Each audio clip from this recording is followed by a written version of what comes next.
sharper than a razor, eyes made of lasers, bolder than the truth. They won't be locked up in the system, 'cause I'm on a mission. Blame it on my youth. Too long I've been out here on my own. Now I'm about to bring it home like a rolling stone. I ain't never been afraid to die. Look a man in the eye. I come to give you what you love. It's time to give you what you love. I'ma give you what you love.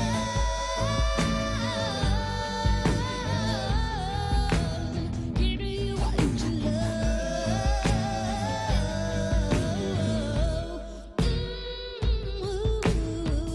I am sharper than a switchblade, first and last to one. God made it, that's the truth.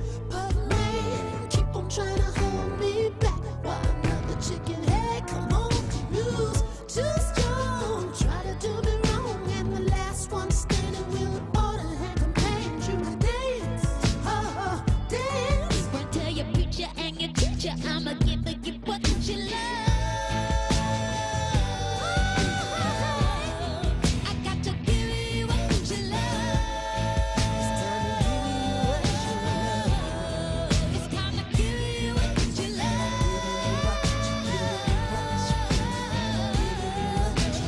Give you what you love. Give you some love. Yeah, baby. I said I take your time, take what you love, baby, just enough, but never too much, baby. Take your time, take what you love, and when that baby cry, you better look at that, baby. Take your time, take what you love, baby, just enough, but never too much, baby. Take your time, and when it give me some love, won't you give me what you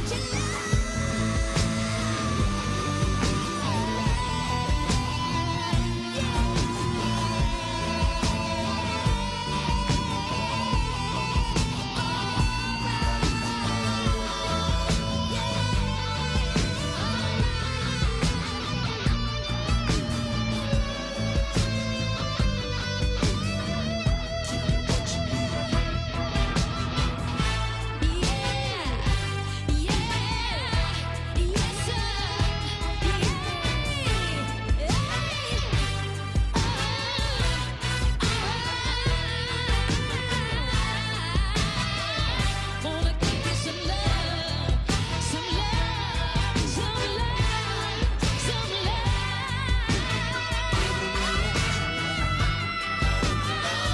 Two guys walked in the building, tall like the ceiling, wearing fancy things, sharper than the knife, heavy like the screw. When they walked in the room, we didn't know what to do. One looked at me, and I looked back. She said, "Can you tell me where the party's at?" She followed me back to the lobby, and she was looking at me for some undercover love. Welcome, welcome, welcome to The Source. Did you miss me? Hi, 96.1 FM, 900 AM, streaming live on WordRadio.com. Follow us on all social media platforms at onWURD. 215-634-8065 is a number to call in. And I have lots of space to talk to the listeners today, and Marva could use it. If you are listening to the sound of my voice, I am Andrea Lawful Sanders, and I am your host on Mondays, Tuesdays, and Thursdays from 1 to 4 p.m. How are you all doing in these Wakandan streets? Listen, Marva's got so much to talk to you about. Being a journalist is something special. We are human beings, and we have thoughts and feelings and opinions, but we also have to be incredibly careful to not allow our emotions to overtake our journalistic integrity. What do I mean by that? There may be people calling in with opinions and thoughts about different things that are happening with different leaders in the city of Philadelphia and in the country. You hear me talk about President Trump. You hear me talk about Joe Biden and Kamala Harris. I am very careful not to denigrate anybody. As difficult as it is sometimes as a human being, I literally give you the facts as I see them, as I've heard them, and as I've read them.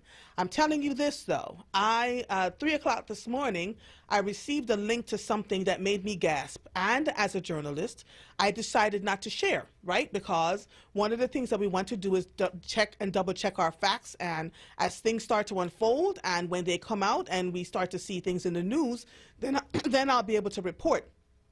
But right now, based on what I am looking at, it's something that's going to go right up to the feds. And so I don't want to be the one to just throw it out on Facebook or Instagram or to shoot it out on the air, because it's irresponsible. We're talking about people's lives. And as leaders, sometimes we make mistakes. We don't always get it right. That's what leadership is about, right? And so I find that we have this cancel culture, and that's the word that they're using now. But we have this thing, the minute someone makes a mistake or the minute we feel like they're not doing what we're supposed to be doing, that we're done with them and we don't want to be with them. But I said to my friend Denise this morning, and she and I were talking about something. I said to her, one of the things that I have had to do often, consistently, is look from the lens of someone else's shoes, right? I can see things from how I would do it, but oftentimes until you do your homework and do a little bit of digging to see why people made the kinds of decisions that they made, how they ended up in the mistakes that they ended up in. And so, I try not to judge. I really, really try not to judge.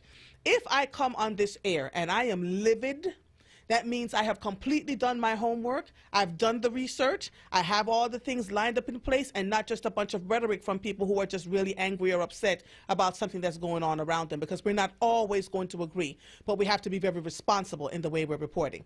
Anyway, my darlings, here we go. So Marva was out yesterday, hanging and banging with Mr., my husband, who had to have a medical procedure done. And so I asked if I could, they could put a guest host on. And so I thought a guest host was going to be on. And man, y'all started texting me.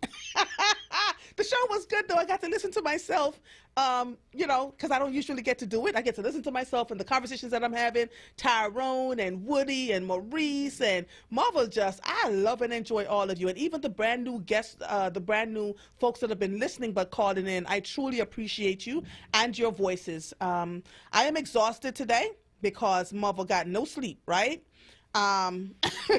So, I decided to come into the studios. My mother-in-law and father-in-law are at home with my husband, making sure that he's okay.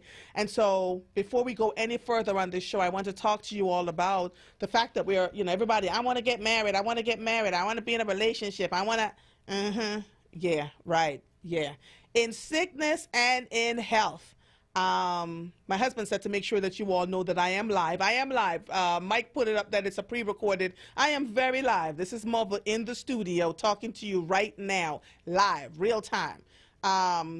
Today's show is not pre-recorded. It is me, and we have guests coming in. I believe we have Pastor Waller first, and we'll have Superintendent Dr. William Height on at the 3 o'clock hour. And, I'm inviting the guests, the WURD listeners, to call in 215-634-8065. Anyway, I'm back on this topic of relationships and how many of these young people, I really want to get married. I really need to I need to boo up.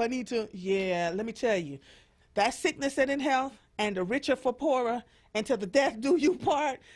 We all want to talk about the wedding and how many people showed up, which, by the way, congratulations to my good friend Lorraine Ballard Morrow and Gilberto Gonzalez. They got married on Saturday. They had a socially distanced wedding. I was one of her attendees and one of her bridesmaids. So I had a really good time at her wedding. Sarah Martinez Helfman and I created the arch for her thing, and it was just such a beautiful day. Her new sons, and her Chris and her new husband, it was just a beautiful ceremony. So for those of you who watched and texted, thank you so much. And Gilberto and Lorraine, you already know, we've got you, right? So for the rest of you who think you want to be in a relationship when the sickness and in health and the richer for poor and the death do you part, so long as you both shall live comes, it's not an easy place to be, My husband said to me this morning, and I thought I was being nice, but I hadn't gotten any sleep. He wasn't sleeping. He was in a lot of pain. And he said by the time he turned around at 7:30, I had already gone downstairs, readjusted the house, and made sure that I had breakfast for him, because that was what he would normally do, right? I had to do it, and I'm sleepy. I got no sleep. I walk upstairs. I'm serious. I hand him his food, and he says, you don't look like a Florence Nightingale. You look like a Florence Nightmare. So I went and called his mama. I called his mama and said, come get your child. Come get your child. I'm going to work.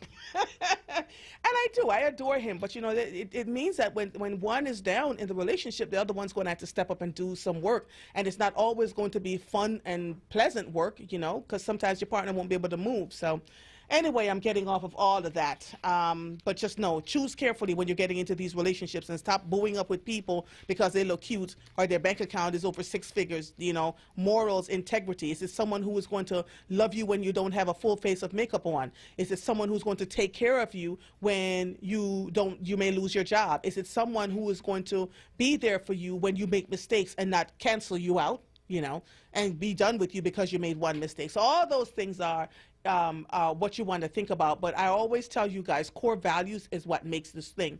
So tomorrow I am going to do an Ask Mother Live on what's happening in Kensington.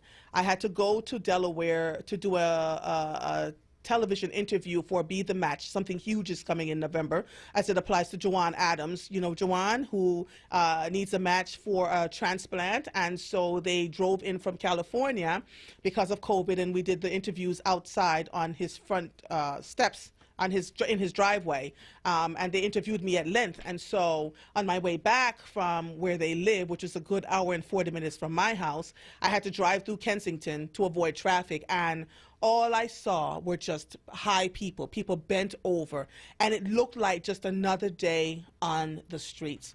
I have friends who deliver goods and services in the Kensington area, and so tomorrow I am going to have a whole conversation about it. Do we dismiss them as just drug users, or do we really look and see what brings people to where they are?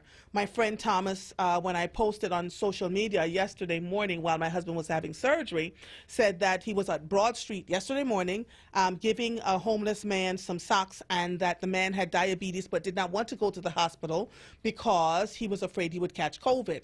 Real true. He gave the man the socks. The man went to put the socks on, and 2 of his toes fell off right in front of him. Thomas said to give the man his dignity, he picked up the toes, put them in a bag, and handed it to the man. And I just want you all to understand and recognize that people are struggling out here. We have a lot to say when we're sitting in our comfortable homes and we have the heat running and the water running and the electricity going, and we make judgment calls about people who are homeless and living on the streets. We have no idea what causes people to get to the place where they're on drugs. Oftentimes, it's from having surgeries, right? They give them the surgery, they put them on the Oxycontin, and you know, you don't want to feel the pain, and then all of a sudden the Oxycontin isn't working anymore, and you go from that to bags of heroin, to bags of cocaine, to, you know, being on the street. Thomas says he's watching people in Kensington whose flesh is rotting from the inside out. He can see their flesh rotting, you know, from being on the fentanyl, I believe it is. So I'm looking to have real good dialogue about this, not from a place of judgment, but from a place of understanding, because my friends are heartbroken by what they're seeing. They're going into the community and really trying to help as much as they can. And there's a lot of dismissiveness going on. There's a lot of frustration. Yes, I understand that, because there are people who live in the community who don't want to see this happening. But from what I could gather from at least one of my friends, Kensington has always been a hot spot for drug use. And I don't know why. I don't know the history behind that. So I'm going to do a little bit of homework to sort of figure that piece out. Again, you know, I like doing the research instead of just talking out of the side of my neck, because that's not journalism to me. It has to be true, it has to be relevant, and it has to come with some sort of solutions attached to it. So there we are. You know, we'll talk a little bit about Kensington tomorrow at the 1 o'clock hour. I also wanted to let you know that tomorrow at, if I can find it, because I know Brianna made a copy of it for me. I will be at Cabrini, on the Cabrini campus at Widener Hall for a conversation from 2 to 3:30. The Provost and Vice President of Academic Affairs, Chioma Oguchukwu, I hope I said her name, Ogochukwu, PhD, will moderate a panel of 3 Philadelphia-based black women on issues of race and identity in America. She had me at hello. We're going to talk about education, incarceration, all of it. Chief Defender of the Defenders Association, Keir Bradford Gray, yours truly, and Zakia Y. Gates, PhD, Assistant Professor of Teacher Education of Cabrini University. And we will be there. I can't wait to have this most needed conversation from our lens and our point of view. So if you have an opportunity, tune in, go to the Cabrini University website, and they'll show you where the link is for their YouTube moderation. But Malva is looking forward to that if she can get her husband together and up and running. One more thing. Youth justice advocates hold a virtual town hall following a lack of action from local leaders. That will be tomorrow, Wednesday, September 16th. Youth justice advocates from the Village of Arts and Humanities, the Youth Art and Self-Empowerment Project, YASP, and Reclaim Philadelphia will hold a virtual town hall urging the City Council, District Attorney's Office, and system leaders to release young people locked up in Pennsylvania's youth jails and prison during the COVID-19 crisis. The town hall follows continued action to engage officials to address the growing concern for incarcerated youth who remain vulnerable to COVID-19 without immediate action from local leaders. As of September 4th, over 1,735 young people and 2,243 staff members at youth prisons across the country have contracted COVID-19, including 20 young people at the Juvenile Justice Services Center since testing began. Despite repeated calls for transparency, courts, local, and state law enforcement leaders refuse to take action to release more youth and protect youth in custody during this pandemic. There continues to be more than 110 young people in detention in Philadelphia's Juvenile Justice Services Center and 23 youth detained in the city's adult jails. Amid the country's reckoning with racial justice following the deaths of countless black and brown people at the hands of police and the continued increase of COVID-19 cases in the country's prisons and detention centers, Philadelphia's leadership continues to show a lack of urgency regarding the safety of our young people. During the town hall, a parent of an incarcerated young person and system-impacted youth will share their concerns for young people currently incarcerated and articulate their demands and how local leaders can best protect youth currently incarcerated. City Council and system leader representatives will have an opportunity to respond to these concerns. This event will be live-streamed on the Village of Arts and Humanities Facebook page. The contact is Elizabeth Risen.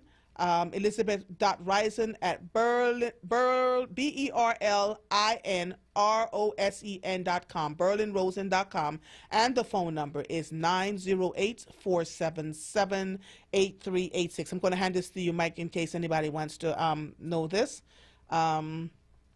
It will be September 16th, that's tomorrow, from 6 p.m. to 7:30 p.m. Eastern Standard Time. They invited Council Member Helen Gim, who is confirmed, Council Member Jamie Gauthier, confirmed, Council Member Kendra Brooks, confirmed, Defender Association of Philadelphia, Leola Hardy, confirmed, Defender Association of Philadelphia, Isis S. Miss Derry, confirmed. And so this is happening tomorrow. If you want to find out more about it, contact Elizabeth Risen, Elizabeth.Risen, Reisen, at BerlinRosen.com, and her phone number is 908-477-8386.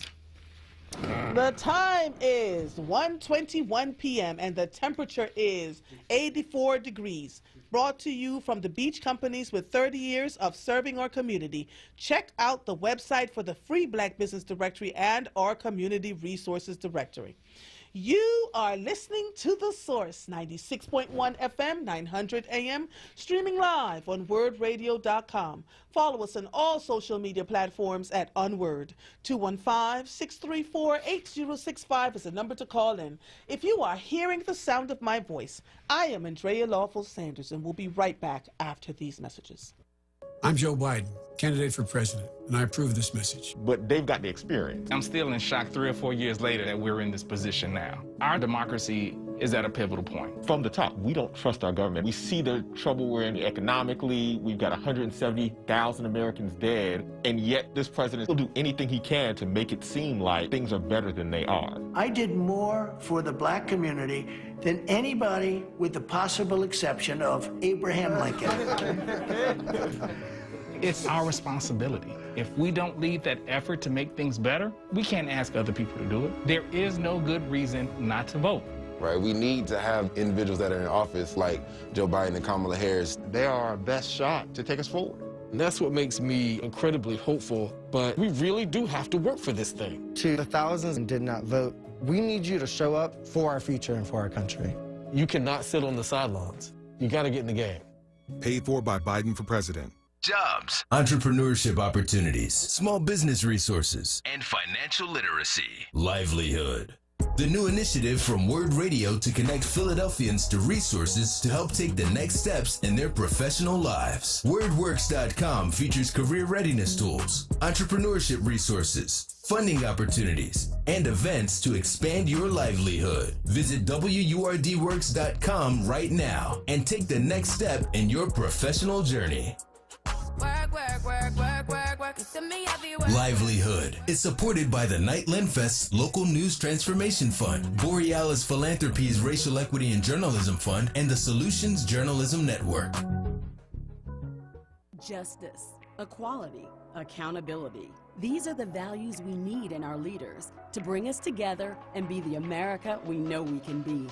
Joe Biden and Kamala Harris are those leaders. Joe Biden has the experience to fix our broken economy. He's done it before and he'll do it again. And our own Kamala Harris is ready to lead. As senator, she championed education, health care, and criminal justice reform.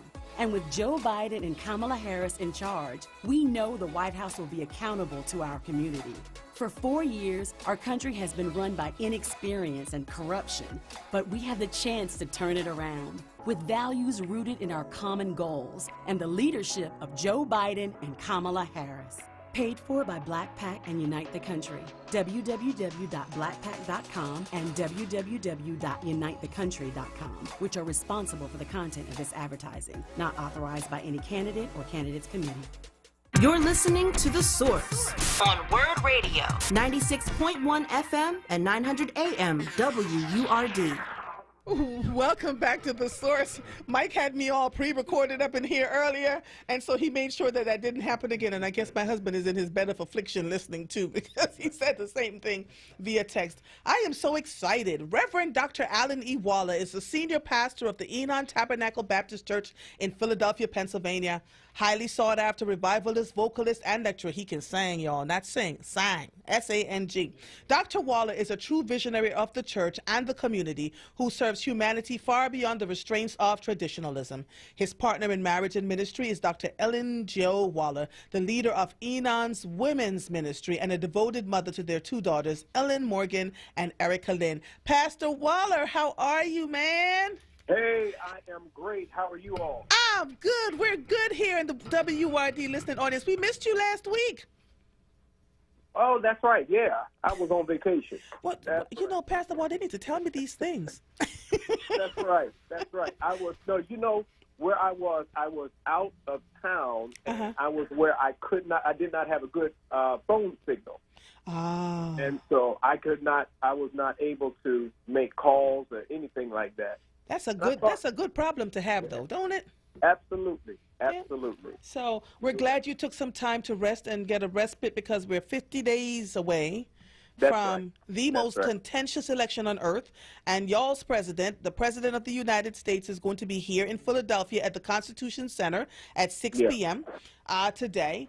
Pastor Waller, wow, there's so much I want to discuss with you, because despite what has been going on around the country, these numbers are looking, according to the pollsters, that they're still, the election is pretty close, you know?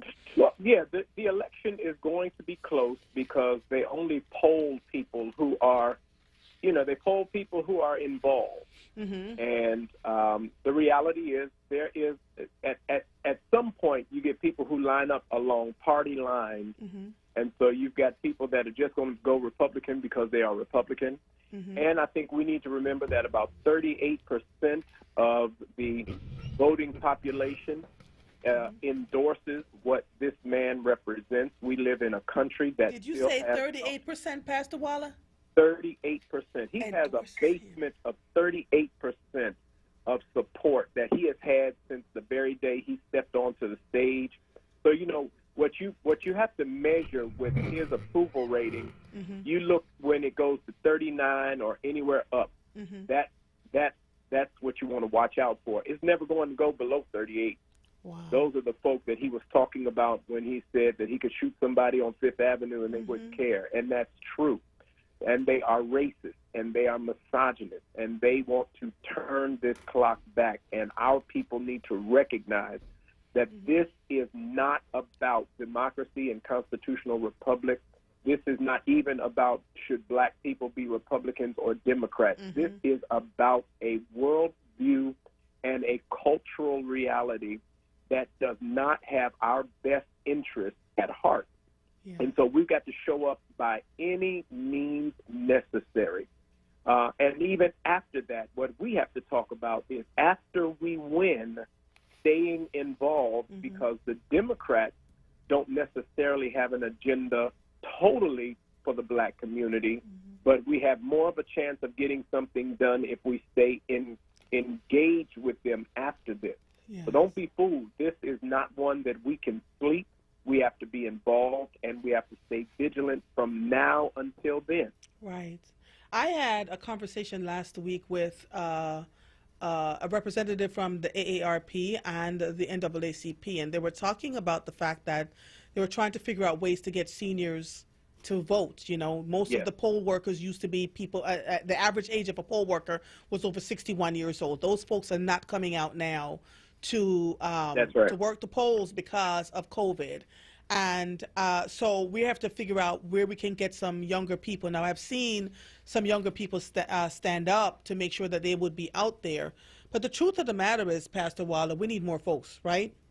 Absolutely. I have this coming weekend at Enon, I'm going to have a young lady by the name of Precious Samuels. She is a millennial that is working on coordinating efforts to stand up polling sites and get young adults registered to be poll workers. We're going to have a major initiative to get more poll workers, and people need to understand it for this reason. Normally, there's about 800 polling sites in Philadelphia, meaning individual places where you can go. In June, when we had our primary, there was only 190 off the 800 polling sites of the 800 because of COVID. At this point, we only have about 400 projected for 400 sites projected for November the 3rd. We need that number to be at least 700.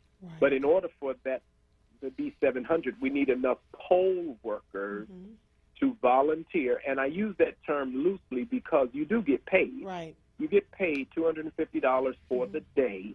And so we need people to sign up. And we're going to have information on our website at Enon about how you can sign up. But I'm going to actually have someone make a presentation on Sunday morning. This is a shameless plug to attend Enon Tabernacle Baptist Church on Sunday morning for worship, but via virtual. Okay. And so I want to encourage people. So we have to get people. In fact, I'm changing my approach. For the last 12 years, I have organized men outside of the system to be at the polling site. So we've been doing this. But it is so important that I'm not working outside the system this year. I'm going to work with the system because I don't need people to just volunteer. I need them to stand up the polls. So we're not going to do what we've normally done, just get men who are standing outside, and we've done that. But we're going to get people to actually sign up.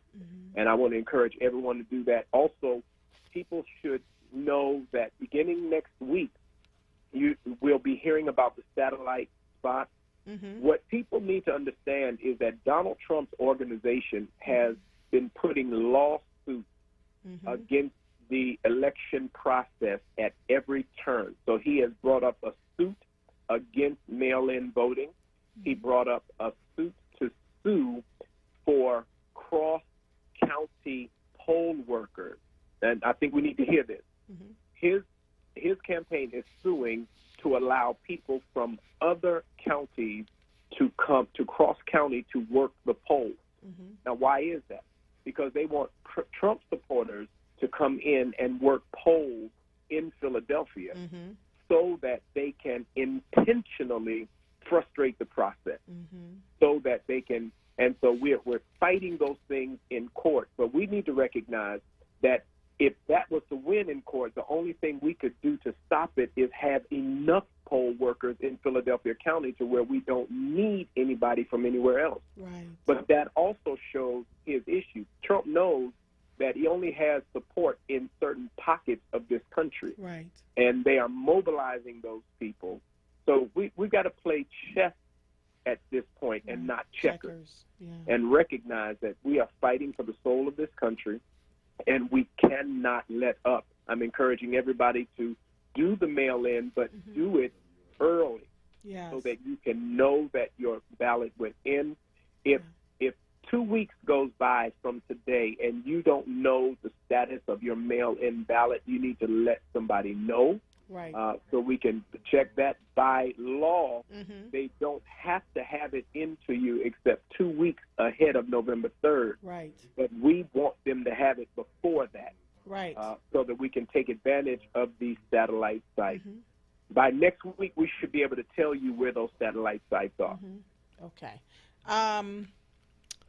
My husband and I finally got notice on the computer when we looked on the online that they had our ballots. Thank God that they had access to it, that we had sent it into them for request to get a ballot. So they're saying that they'll let us know when we'll get it in. But we put that in, Pastor Waller, the first week of August. We just heard back from them. That's right. That's right. It's so That's insane. right. So I want people to, I tell you this because I don't want people to wait until the last second. Please don't wait until 2 weeks before the election. Please don't even wait until October. If you are hearing the sound of our voices right now, go and apply for an absentee ballot or a mail-in ballot, whichever one strikes your fancy, because the system is backed up. The postal system, everything is just backed up right now. And Pastor Waller is incredibly right. The government, the present government is challenging at every turn certain states, where they're battleground states, to make sure that they frustrate the process so that people feel like they don't have a chance to vote. And so I have another question for you in regards to the poll workers. Now, when I come into the studios, Pastor Waller, I carry with me a can of Lysol. I'm saying this on purpose. Can of Lysol, extra masks, extra gloves. I spray down the chair that I sit in. I have microphone covers, and I also carry a face shield, right? Just in case. Will we have little packages of those kinds of things for poll workers, right? That little can of Lysol, extra gloves, just because they're going to be out there all day. And I know that I switch masks, after a couple of hours, especially if I'm sweating, so that I stay safe. Will we have little packages like that for poll workers so that as an incentive to entice them to come out? Yeah, I can't speak definitively to that, and I don't know what the system is doing to protect its poll workers. But I'm reminded of what our parents told us, you never put your stomach on somebody else's table. Don't leave home without your own stuff. Yes. At this point in the pandemic, when we recognize that, even Dr. Fauci said, this thing is going to go well into next year. Yes. As a regular part of just being a human being, you need to have your own Lysol, you need to have your own stuff. Yes. You need to have your own mask. You cannot assume that anybody's going to take care of you. And in this fight, we cannot say, because they're not going to protect me, I'm not going to do it. Right. So I wish I could tell you that they got all that worked out. I don't know that they do. What I can tell every individual is, if you plan to leave your house, walk out with 2 masks, one on your face, one in your pocket, and have your own hand sanitizer or some sense of Lysol, and that becomes just like your wallet and your pocket. Yes, sir. I carry it everywhere. That bag is heavy, but let me tell you, I feel safe That's and right. protected. And I really want more people to think about that and to let folks know that right now you can find masks and gloves everywhere, right? And the Absolutely. prices are very reasonable. You can get a case of 50 disposable masks for $9.99 on Amazon. That's right. Not advertising for Amazon, but I'm telling you all this now. Do not wait until November, December when there's more demand than they have supply, and then the cost goes up, and then we have to start worrying again. We are already being told that it'll be close towards the end of 2021 before we see relief from this virus, and so we cannot afford to become complacent in the process. I don't know what else to say to people. I just really don't know. The atrocities that are happening in this government is akin to what happened to the Japanese United States citizens when Pearl Harbor was bombed and they were put in internment camps. You know, I'm getting ready to talk about the women who are forced to have hysterectomies, the immigrants who are just being, children who are being taken to the border and just let loose and sent back to parts unknown. Just so much going on in this country. You know, when we talked about children being in cages 3-4 years ago, it almost seemed like we were talking about cornflakes. You know, folks just didn't seem to. We become so desensitized to the foolishness that I don't know what else it's going to take for us to understand that voting and becoming engaged beyond voting is where we need to be at this point. Is there anything else you'd like to add, sir? No, that is the main thing. Between now and November 3rd, all you're going to hear me talking about is number 1, census, number 2, voting, number 3, volunteering to be a poll worker, and then number 4, carrying yourself with a sense of personal responsibility. It is your responsibility to wear a mask. It is your responsibility to socially distance. It is your responsibility to take care of your household. We've got to think along those lines. And then get ready for the next part of this, which is the rebuild. Because what we need to recognize is that a lot of damage has been done to our democracy, even by the breaking of norms by this president. You know, what is interesting is that he is surrounded, he's done this all his life, surrounded himself by a number of lawyers who helped him figure out how to break norms without necessarily breaking the law. And so, and then there's no law against breaking a norm. And so, you know, for instance, using the White House for his acceptance speech. That was the norm. He broke a norm, but he did not break the truest sense of the law. He skirted it, though. Yes, he did. He skirted it. And he's, for the 70 years of his life, he's learned how to skirt the law. That's why he's a billionaire. And we need to recognize that's what we're up against, and the only thing that will win, and he's not going out without a fight, and he would rather tear this whole thing up than give it up. So we need to recognize that we can't make it close. And I'm going to close with this. I think I said this once, but it bears repeating. You know, I grew up, I was a wrestler, and I wrestled, that's a white sport, you know, and so often on the wrestling mat, the referee can call things indiscriminately. He can call holding or stalling. My black coach, when I would go out against a white boy, he would say, "Alan, you know where you are. You know who you're wrestling. Don't make it close. Because if you make it close, the referee is going to figure out how to take it from you. So you go out and pin him. Go out and dominate him. We can't make this election close because the government will figure out how to take it from us. It cannot be a 49 to 51 win. It has to be a trouncing. And the only way that happens is that we all show up. And I close with this. Philadelphia holds the key to Pennsylvania. It doesn't matter what white folk do all in central part. If we show up and do what we know to do, we will carry the state. And so if Pennsylvania goes red, it's because Philadelphia let it. That's it, period. All right. Thank you so much, Reverend Dr. Alan E. Wallace, Senior Pastor of the Enon Tabernacle Baptist Church. Always a pleasure to talk to you. We'll catch up with each other next week, okay? All right. We'll talk to you. All right. Bye-bye. You are listening to The Source, 96.1 FM, 900 AM, streaming live on WordRadio.com. Follow us on all social media platforms at onWURD. 215-634-8065 is the number to call in. If you are hearing the sound of my voice, I am Andrea Lawful Sanders, and we'll be right back after these messages. Listen to Laborers Live. We created the weekend. We created the 40-hour work week. We just want enough to feed our family, be able to send our children to college, and let our next generation do better than we did. To people that might have forgot how important unionism is in a country like the United States. People now infringing on our 8-hour workday, trying to work people more than 8 hours without overtime, trying to work people without benefits. In the long run, everybody's getting a fat paycheck except the worker. So this is really a wake-up call for America. The struggle is continuous. Tune in to Laborers Live every Friday from 4 to 5 p.m. Sponsored by LESIT, the Laborers Employers Cooperation Education Trust of the Laborers District Council of Philadelphia and vicinity. Local 332, Sam Staten Jr. Business Manager. Local 57, Esteban Vera Business Manager. Local 135, Dan Woodall Jr. Business Manager. Local 413, James Harper Jr. Business Manager. The Laborers District Council, Ryan Boyer Business Manager, and Tony Staten, Executive Director of LESIT. Adopt US Kids presents What to Expect When You're Expecting a Teenager. Learning the lingo. GOAT, G-O-A-T, acronym, stands for Greatest of All Time. As in, spaghetti sandwiches for dinner? They're my fave. Dad, you're the GOAT. You don't have to speak teen to be a perfect parent. Thousands of teens in foster care will love you just the same. Visit adoptuskids.org. Brought to you by the U.S. Department of Health and Human Services, Adopt U.S. Kids, and the Ad Council. You're listening to The Source on Word Radio. 96.1 FM and 900 AM WURD.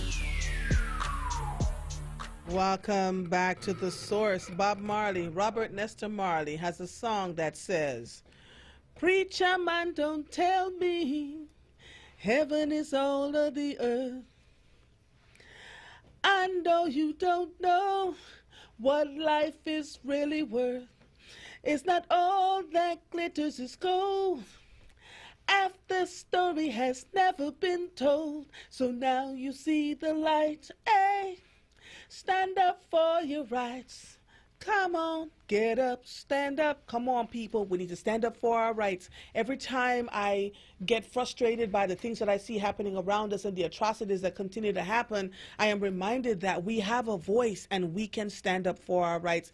Joe from North Philly, are you there? I'm here. How you doing?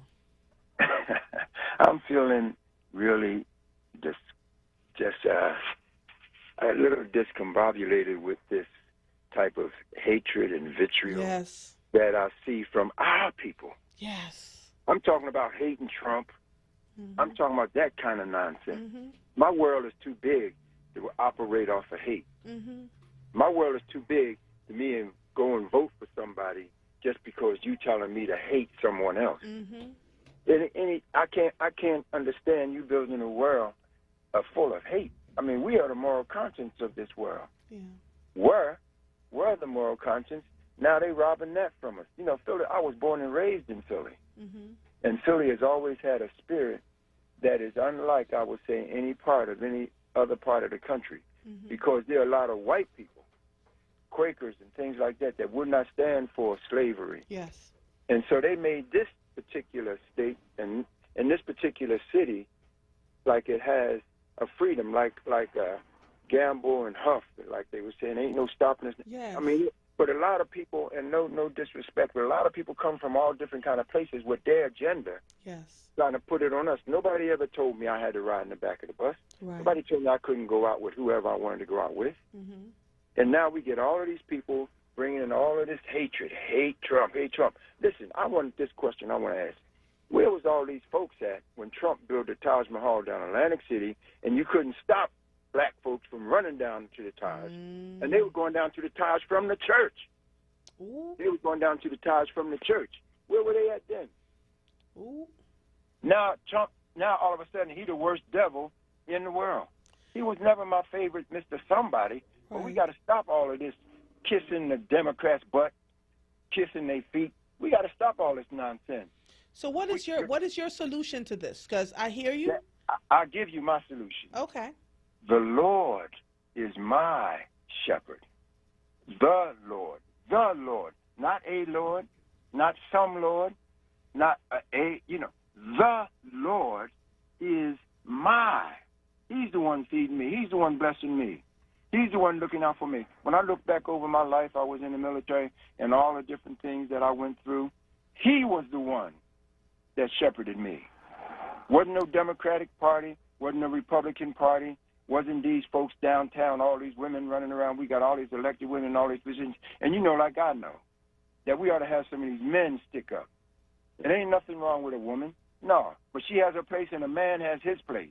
And I think the problem is, if I can be frank, is we got too many women in the wrong place. So, Joe, let me ask you this. You don't think a woman should be in a place of leadership? Look, I don't listen, wait. You just told Mother no women should not be in a place of leadership? Is that what you just told me? No, that's not what I told you. What I'm telling you is know this. Mm-hmm. They are as equal or more so than a man. But what I'm telling you is this. You don't use a hammer to drive a screw. Mm-hmm. And you don't use a screwdriver to drive a hammer. Okay. So I'm saying men with some backbone need to be in some of these leadership positions. Because anytime you can tell a people how they ought to be, then you got a woman up there. A woman, and that's the reason why somebody can tell me who I am. You can't tell me who I am if I'm a man. But the black folks are falling for this nonsense, and I'm sorry for being so excited, but it just rubs me. Okay, so I want to thank you for your opinion and for sharing it. We heard you and appreciate you. You have a wonderful afternoon, okay, sir? Hallelujah. All right, bye-bye. Okay. Listen, it takes all types to make the world go around. And people have their opinions, and quite frankly, Joe said something that a lot of people believe. You may not hear them say it openly, but listen to me. It's in the church. Pastors saying women shouldn't lead, that women shouldn't do certain things. And this is why I think I don't understand. In one breath, we're saying it's okay. In another breath, we're saying it's not okay. And so it really comes down to, and it's a conversation. Do I have a caller? It's a conversation that I had just had with my husband over the last couple of days about all of this, right? How we decide who does what, and why do we think more people are important than other people, right? And what are the barometers that we're using? Maurice, where you been, man? I just came off my dancing tour. The Catch a Cat tour. Listen, Maurice, let me tell you something. You had us rolling. For days, everybody was like, we won't be like Maurice. Maurice, you crazy. You know that, right? Yeah, I know that. That's why I am the way. That's why I never used drugs, never smoked a joint, never did that. You are hilarious. I love it. What's going on, my brother? Did you just hear Joe? Well, no. See, Mother, you handled that very well. Oh, listen, I'm real good at that kind of stuff. Right now. See, this is part of the reason why we can't get nobody elected, because it doesn't even have to be that some guys think that a woman can't be in control, but some guys can't understand when a black person's in control, and some people can't understand. They always try to find something wrong with something. All we got to do is simple. We got to get the man out. We vote. Ain't no confusion. No, I got to do this. It's free. It don't cost you a dime. That's all we got to do. But it will cost you your civil liberties. Yeah, people just got to throw something in the gears for some reason. Like in my neighborhood, they keep complaining there's no black stores. Well, open up one. Right. All you got to do is open up one. I'm pretty sure you know what black people want more than they do. Yeah. So you can have what they've been missing, right. But you won't do it because you don't want to do the 12 hours worth of work. You don't want to be open on Sunday and Saturday. Come on, Maurice. You better come on with it, Maurice. Come on. Maurice, how many times? Look, I'm glad that you have Dr. Hyde. Yes. Because I will tell you something. I have to be honest. Mm-hmm. I've been calling him every name but the cottage. Oh, Lord. But I'm taking it back. And I will tell you why I'm taking it back. Okay. I talked to Dr. Umar. You know what that is, Dr. Umar Johnson. Uh-huh. And he broke it down. He said, it's not Dr. Hyde. It's the whole system. They can get another person in here to replace him, but they're just going to do the same thing that he's doing.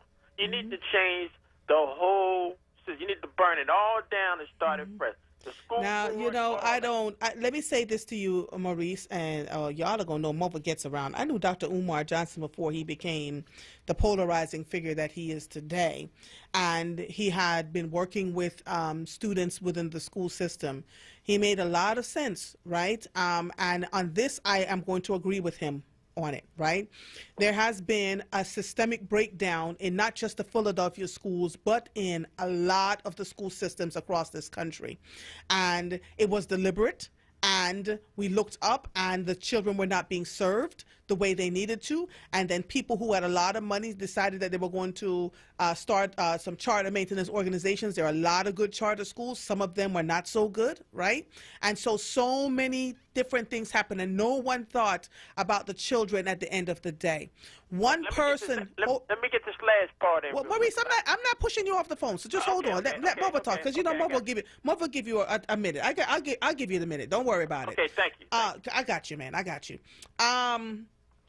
When we look at large systems like a Philadelphia school district where there were over 220,000 students involved, and someone like a Dr. Haidt who has an entire cabinet around him, because I have been on a school board and I have looked at what happens at the school board level, I tend to look at not just the superintendent, but the people around him, right, that are doing or not doing what they're supposed to do. Now the buck stops at his feet, but I also want us to take a look at all the other things that are going on. And so let's see when I talk to him, you know, what he has to say and where he's coming from. Okay?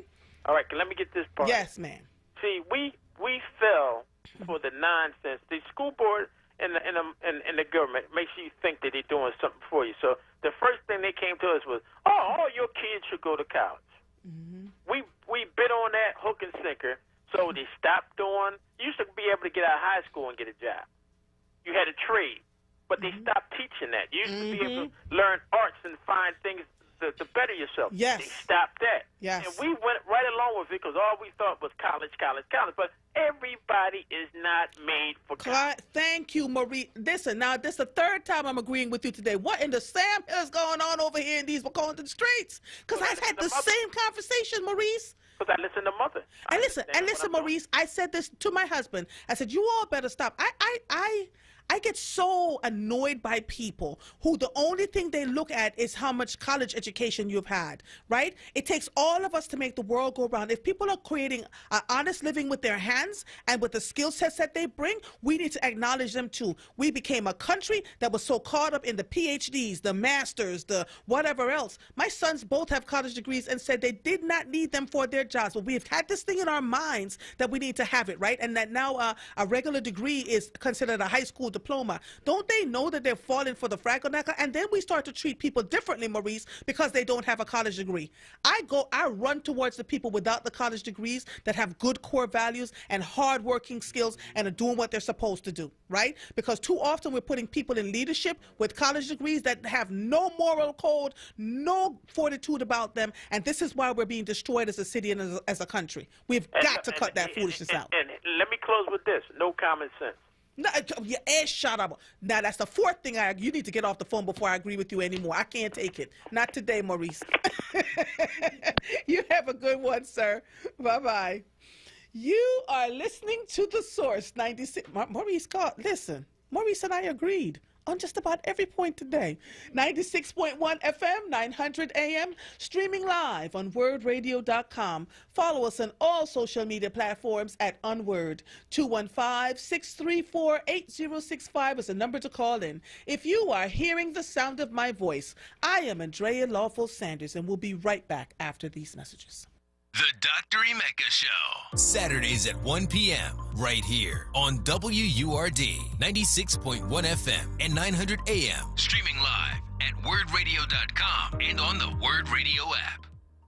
Dietz & Watson has been making premium meats and artisan cheeses for over 80 years. And when it comes to stacking sandwiches and party platters, they've got something for everyone in the family, like maple honey turkey breast, American cheese, buffalo chicken, and more. So get to your local deli and taste 4 generations of family recipes. With Dietz & Watson on the table, you'll have everyone coming back for seconds and thirds. Dietz & Watson, it's a family thing since 1939.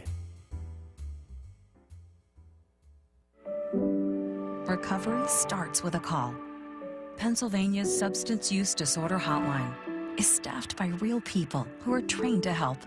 They're here 24 hours a day, 7 days a week. They'll get you or your loved one into treatment regardless of your access to insurance. If you or someone you know is suffering from addiction, call 1-800-662-HELP. Recovery starts with a call. Paid for with Pennsylvania taxpayer dollars. Word Radio presents the following information to help you navigate the upcoming election. This is Charles Ellison, host of Reality Check on WURD. Are you a Philly voter trying to figure out the best way to get information on how to vote? Start at votespa.com for more information on such important activities as registration, applying for mail-in and absentee ballots, dates and deadlines, and locations open for voting. Also, more information, including phone numbers to the city election commissioners, is at philadelphiavotes.com. Keep following us on @onWURD on Twitter, facebook.com/4word, and hashtag #WordOnPolitics for constant updates on election 2020. And remember, vote early. Stay informed and vote. For more from Charles Ellison, tune in Monday through Thursday, 10 a.m. to 1 p.m. or visit wordradio.com. You're listening to The Source on Word Radio, 96.1 FM and 900 AM WURD. Welcome back to The Source. I am beginning to have some really good conversation. You're right, Gary Bryant. Common sense is not always common, and that is absolutely a fact. Mike and I were in the studio. Is that Samaya? Yes. Okay. Mike and I are in the studios talking about the fact that the trades were taken out of the schools, and back then, you know, even now, I see my plumber and the electrician, they're charging me $100 just to come to my door. You don't need a college degree to be to have a skill in a trade, right? But what we've done is send out the messaging that you have to have college degrees, and there's nothing wonderful in being a blue collar worker, blue collar, quote unquote, right? But quite frankly, if you know how to have a skill, and there's a skill with your money, you will never be broke, right? If you have skills with your hands, you'll never be broke. You'll always be making money, and you'll always be using your head. I know too many people who have college degrees and can't make the money that was worth the amount of that they spent for their college degrees. People who are 10, 15, 20 years out of college and still paying student loans. What sense does that make, right? And when do we get to the place where we stop denigrating people because they didn't go to college but they have a skill? If you can fix my car, hey, I'm loving you. Okay? It costs a ton of money to fix a car. Let me take this quick call before I take these two students. Drain from South Philly. Are you there? Yes, Mother. I love you so much. Oh, hi, honey. So much. How are you? Maurice is right on point.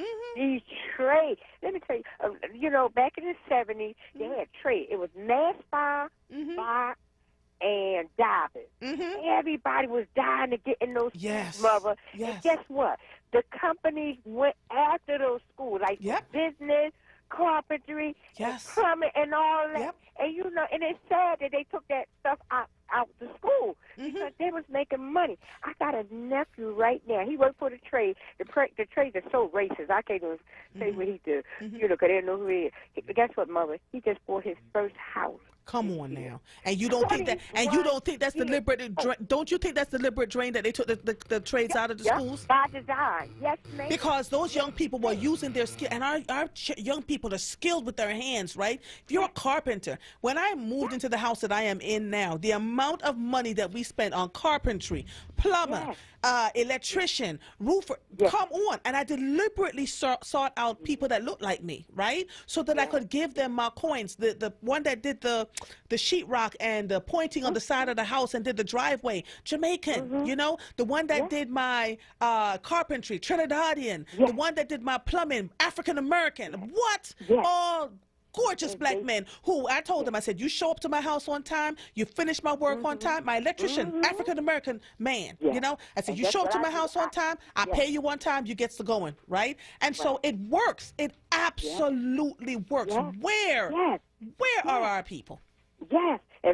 And Mother, let me tell you a joke. It's funny. I've been married for a long time. If I see a man with a suit and then one with a work coat on, I'm picking a man with the work coat. You better come on with it, because you know he always going to have a little coins in his pocket. Come on with it. A man that can build something is always going to have some coins in his pocket. Always. Yes, yes, yes. And when you work with your hand, mother, you don't never have to worry about eating. You're going to always eat. Who you telling? Yes. I paid for my master's degree cooking. Do you hear what I'm telling you? Yes, yes. Catering food. I was like, I'm not owing the government nothing. All right. You understand what I'm saying? When you have a skill and you know what you can do, honey bunny, listen to Marvel in these streets. Listen. Yes. Trying to get the people together. I'm trying to get them together. Trying not to gather the edges now. All right. Thank you so much for calling in, honey. Thank you. Was God good. love you. I love you too. Bye-bye. So, what time is it? It's 2:00. What you need? Let's go. KWURD. Oh, she talking to...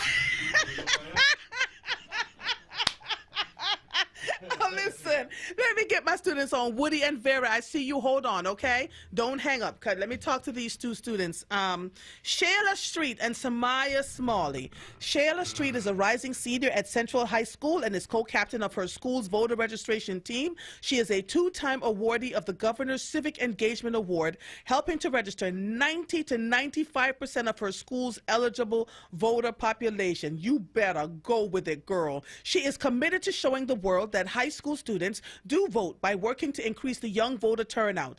This summer, she has been working to make her goal a reality as a Vote That John digital media intern and a My School Votes ambassador fellow. Shayla is on with Samaya Smalley to continue their conversation and spreading awareness on the importance of registering and voting in the upcoming 2020 elections. Shayla and Samaya, how are you, darlings? Hello. Hi. How are you? I'm doing good. I'm hanging in school. So school's over for the day? Yes. I had to leave a little bit early, but my teacher understands. He's right in this work with us. So. Oh, that's awesome. Who am I talking to, Shayla or Samaya? This is Samaya speaking. Samaya. So, Samaya, let me ask you this. There has been, how has virtual school been for you? I'm going to have Dr. Hyde on at 3 o'clock. Tell me, you and Shayla, tell me what it's been like to have virtual school in the system now. Yes, virtual school has had its ups and downs. The first week I was like, I don't think I can keep doing this. I really, but now I've kind of gotten used to it, and I'm getting to know everyone more. It's just not the same. Like, it's never going to be the same, but I'm trying to make the best out of it because it's going to be a few months. Right. And you're adjusting well with your teachers and with your lessons online? Yeah, surprisingly, my work has been going pretty well. Some things is like, I feel like I need someone right in front of me to teach it. At the same time, it's, more time at home, so just more time to study and everything. Yes. Shayla probably has more opinions, too. What do you think, Shayla? What do you think about virtual school right now? I don't know. I think it's bad for my eyes and my health. I don't like staring at a screen. So, Shayla, let me tell you, there's going to be quite a few people going to optometrists after being in front of the computer as long as you can. There are corrective lenses that you can use, and you can put a screen over your computer screen so that it won't bother your eyes as much. So you want to go online and look for that and convince your parents. And I don't think it's a whole lot of money, right? Because you can't spend all that time in front of the computer screen without it messing with your eyes. But you both do understand that we're in the middle of a pandemic and that they're trying to keep you safe, right? Hello? Yeah, I definitely understand that, which is why it's like, I'm not going to say, oh, I want to go back to school. Because when they were saying we were going to go back to school, I was like, I'm not going. Like, I'm not going. So. I love young people. You all are just so honest in a wonderful and forthright way. All right, so you are virtually learning. I'm going to talk to Dr. Hyde soon, so I'm going to ask him about, what that looks like from his lens and the challenges, excuse me, as well as the good things that are coming out of this for him and for all of you. But right now, I want to continue to discuss with you all, you're trying to get young people out to vote. I'm so impressed by what you are doing. What's been going on now? So right now, our team is continuing to reach out to these teachers who we've been trying to reach out to them since like March, and now what is it, September? The deadline's coming up. So wait a minute. Tell us what you're trying to reach out to the teachers for since March. We've been trying to build voter registration teams and get the students registered. So basically, like teachers, they have control of like a Google Classroom, which can reach all the kids. So as long as we're simply asking them to put out voter registration links and maybe play a video that our team has created that explains how to register. It's not just voter registration, but voter education. Explains how to register, and we can even come into the class and explain the importance and like have a real conversation about it. So, you know, we're just trying to get teachers to engage. And you have not been successful? I mean, I would say somewhat successful, and we're starting to become more successful, but I just wanted to emphasize that. Yes. We still, we're like, I literally, right before I got on this call, I was emailing teachers, asking them if, like, Samaya and I and other people on our team could come in and do, well, not, you know, come in with the call. But doing a Zoom call, yes. Right. Wow. And just to add on to that, like, beforehand with quarantine starting and, like, school being a mess with the laptops and then summer break, we kind of, like, gave them a pass, you know, because teachers, they've been stressed out, too. They probably weren't checking their emails that much. But now, like, we're back, and it's been a couple of weeks, and we really want their help now. Like, it's really necessary. And also, Dr. Height, we would love help from him, too. So, now it's kind of like, we need it, you know. All right, so I'm going to, when he gets on at 3, I'm going to ask him about this, about you guys, and about your trying to get teachers to, you know, mother's all over it now. Come on now, you know, I got you, right? So, because really what you're asking for is for them to share a link, right? Yes, we're asking them for them to share a link, maybe do 10 minutes of voter registration and education. And I actually, speaking of Dr. Height, like, I've spoken at multiple board meetings that I have brought this up, but there has not been really any response. And, like, we know, also, like, Miss Angie, she's our Philadelphia regional organizer, we know that they don't want to give up students' information, but that's not what we're asking for. We're asking for them to just give them the information. Give the students information. Okay. All right. Sounds great. Listen, are you just doing it in the Philadelphia school system? Yes. So we mainly are focusing on the Philadelphia school district. We have, like, a list of the schools and who needs registering where, but we do have people with us who live in Bucks County and stuff like that. You can find them on When Bucks Votes and Where When Philly Votes, like on Instagram. So we are expanding, but me and Taylor are really trying to focus on Philly because there are so many schools here and so many people. Yes. How can people reach the both of you if they want to learn more about voter information, or if a teacher is listening right now and says, I can share the link, I can give, because that's a 10-minute, that's really, it's a civics class, right? A 10-minute civics class. I used to go into El Meki's Mastery Shoemaker campus and do a half a day of just civics lessons about voting, just about voting with their senior class. It was so much fun. I would still love to do that via Zoom, because when you get them engaged, then you're more than likely to get them to vote, right? We're not asking for a half a day, because I would go in there and I'd stay from like 9 until about 11 or noon, just really answering all their questions and talking about the process and what that looks like. You're asking teachers to share a link, talk about 10 minutes, and figure out how we get young people who are eligible to vote, correct? Yes. See how we really just try to tell them, though, it's like now is the time to get people excited, because once you start voting when you're young, you become a routine voter, and then it's like once we teach them now and we all get engaged, then we don't have problems in the future. Exactly. And you do realize your age group is now the largest voting bloc out there, right? You realize that, right? You're becoming yes. I just love to see it, and I feel like it's something that's so boring. Like, when you start talking about voting, can start discussion and, like, just talk about voting. It doesn't have to be something that's like a lesson or boring. Right. And we just, like, wish they could reach out to us on our email, whenphillyvotes@gmail.com, and just, if they don't want us to come in and talk, they can just, share the link and talk to them, and it'll be something that they probably will remember. Yes. So whenphillyvotes@gmail.com? Yeah, that's our email. So whenphillyvotes@gmail.com, right?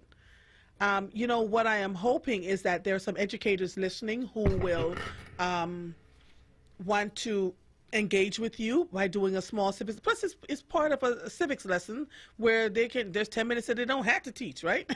Just hey, and it would be great if. Do you have a pre-recorded little snippet that you can send to the teachers that they can play? Because oftentimes when young people see other young people, it gets them more excited and engaged. Right. Yep. We have several. We have we just finished a detailed voter registration, like how to register, what you need, and then we have one that's more fun and why you should vote. So we definitely have all that stuff prepared. We've been working. Yes, we're ready. Okay.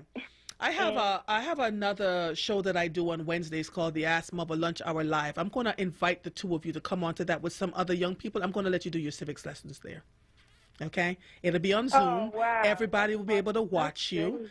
And this is the conversation that I think my youngest son, because he says I keep inviting his friends. I don't know these people are his friends because my children don't tell me who their friends are, to have discussion with them about voting. And he's young. He's 23, 24. And so I think I'm going to invite him to that conversation. And we're also email Brianna your information for me, and I will get you on a show in a week or so. Okay?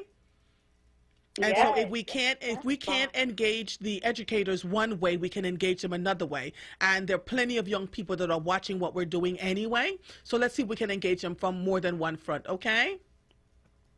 Right. Thank you so much. Oh, you're quite welcome. So listen, whenphillyvotes@gmail.com. Is there any other way that they can reach you? They can find us on Instagram. Go ahead, Sheila. No, go ahead, somebody got it. Oh. I mean, we're going to say the same thing, but they can find us on Instagram at whenphillyvotes. They can find us on TikTok because I know that is what I do on my phone all day. So I know they're on there. Okay. You can find us on there at whenphillyvotes. And Shayla, you can talk about the other accounts. There's so many. You left out Facebook for all that. That's where all the old people are. Okay, TikTok is at whenphillyvotes. Instagram is at whenphillyvotes, and Facebook is at whenphillyvotes too? Yep. I love it. What are your teachers, who is involved with you as an adult in all of this? Well, I would say there's definitely two people there's more than two people, but these two people I would give, okay, so I'll talk about Miss Angie and Mr. Quinn. You talk about Miss Carrie, because I want to cover all bases. Yes. Okay. So Miss Angie, who's Miss Angie? Oh, Miss Angie, yes, I mentioned her before. She's the Philadelphia regional organizer for When We All Vote, My School Votes, which is the high school branch of Michelle Obama's program to close the race and age voting gap. And so, that's what we've been telling you guys about When Philly Votes. And she's been working with us. She's been working with students all across the state to organize and make sure that we're getting in contact with these teachers. We're having these opportunities to speak on these radio shows and speak to these news broadcasters. She gives us rides to these voter registration. What? Shout out to Miss Angie. Yes. She sounds like a pretty cool adult. Miss Angie and Miss Marissa, she is helping us organize all our drives and works with Miss Angie, and she's always supporting us and making signs, and she's just so inspirational. And Mr. Quinn, and Shayla's, he works at our school, and he leads our voter registration team, and Miss Carrie. It wouldn't be possible without Mr. Quinn, man. Mr. Quinn, if it wasn't for him, I wouldn't be doing this, because I feel like he made voter registration something that I want to, continue, because I just did it really for community service hours when I first started. Right. But then I started to become passionate because he made it okay, wow, we could change policy, talk to legislators, and we've interviewed candidates. Mr. Quinn is definitely in the loop, and he definitely makes sure students are in the loop. Yeah. So if I could get you a congresswoman to interview, would you like that? Yes. Okay. Thank you. I got some. I love young people. I love young people. When I see that you are this engaged and this excited, let's make some stuff happen for you, okay? Just email me afterwards and we'll talk about how you can connect. There are a couple of Congress people that that I think would love to talk to you. I think State Rep Joanna McClinton would love to talk to you. You know, there are people out here that are excited and really wanting to engage with young people, and she's not the only one. So let's see if we can pull those things together and see if we can get more young people who are eligible to vote to register to vote, because Philadelphia is going to carry the state of Pennsylvania according to Dr. Alan Wallace. So what you're doing is very important. Do you understand what I'm saying? Thank you so much. Oh, you have said nothing but a chicken wing. Mother got it, okay? Okay.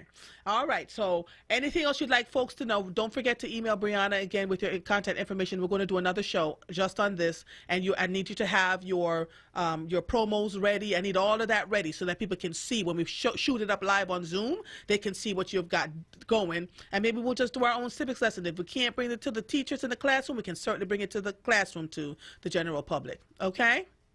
Yeah. All right, my sisters. I'll talk to you soon. You have a good one, okay? Thank you. You too. All right. Talk to you soon. Bye-bye. Bye. Yes, young people. That was Shayla and Samaya. Love them. You know, they're trying to get young people, you know, increase the young voter turnout rate. We keep talking about young people and where they're not, what they're not doing, and they're not focused. And here we have two young people that are trying their best to get more young people engaged. They're trying to get teachers in the Philadelphia school system to just share a link and do a 10-minute civics lesson on why they should be voting for those who are eligible to vote. I find that to be absolutely admirable. So on this end, whatever we can do to support them, we absolutely will. Let's see. Who do I have on the line here? Vera. Good afternoon. Hi, Andrea. Hi, how are you? This is my first time calling you. Yes, ma'am. And I called to let you know you're inspirational. Oh. You're a motivator. Oh. I admire you. I'm from Panama. Yes. And I am always encouraged with your conversation and your motivation. Oh, and so may the Lord bless you now and forevermore, and continue. Thank you, Miss Vera. I thank you for the recipe you gave about the red beans. I made it this weekend, and girl, I'm still enjoying it. You better come on with it now, Miss Vera. I said, there go my girl. I went out and got my beans. I'm a beans lover. Yes, me too. But I did it that way and put some turkey pieces in it. You better come on, Miss Vera. You know what I do with my red bean soup recipe? And that's what I ate all last week, right? So we put a lot of sweet potatoes and carrots and just make it rich with nutrients. But in Jamaica, we you know, when you don't have a whole lot of money, they take a piece of salted beef, like corned beef, and we boil the salt out of it, and then cut it up into pieces and drop it in the soup so that the beef will cook. Oh, my goodness. You want to... We do that in Panama also. I believe it. I believe it. I relate to most of the things that you talk about. Yes. And so let me tell you one more thing before I get off. Yes, ma'am. Common sense is the highest degree that you could ever have. I don't care what PhD, DDD, common sense. I like that, Miss Vera. Common sense. Common sense is the highest degree you will ever have. You are absolutely right. You are absolutely right. I am never knocking. You have. You need common sense. Yep. I never knock anyone's degrees, but I ask people to always lead with empathy, kindness, use their core values, you know, and treat people well, because that's what opens the doors after they look at the degrees. You know what I mean? And sometimes they don't. Yes. I have no degree. Kindness, love, compassion. Yes. Caring. That's where I'm at today, for the grace of God. God, there you are. Thank you so much for calling, Ms. Vera. You made my day. Good All right. To talk to you. I'll talk to you soon again. Yes, ma'am. Have a good one. Bye-bye. Woody, I'm going to take you after I come back from break, so just hold on 1 second, okay, so you don't think I'm rushing you. You are listening to The Source, 96.1 FM, 900 AM, streaming live on WordRadio.com. Follow us on all social media platforms at onWURD. 215-634-8065 is the number to call in. If you are hearing the sound of my voice, I am Andrea Lawful Sanders, and we'll be right back after these messages. Solutions on Word. Hosted by Dwayne Royster and Amadi Braxton. Solutions on Word. Exploring solutions to national, state, and local issues through the lens of race and gender. Solutions on Word. Fridays 5 p.m. till 7 p.m. Exclusively on Word Radio. 96.1 FM and 900 AM WURD. Solutions is sponsored by Power Interfaith Movement, working towards life, liberty, and democracy for all. Want the latest in Word swag? Check out the shop tab on wordradio.com. Hoodies, tees, and more in a variety of colors. The shop tab on wordradio.com. Show the world that you're all about black. Talk Media. Family Therapy Vignette Moments with Dr. Lucille Ijoy. Come on out and become a Word Radio member one by one. Renew your membership or get a new one. Get serious information and have some fun. Call 215-425-7875. That's 215-425-7875. Come on out and become a Word Radio member one by one. Renew your membership or get a new one. Get serious information and have some fun.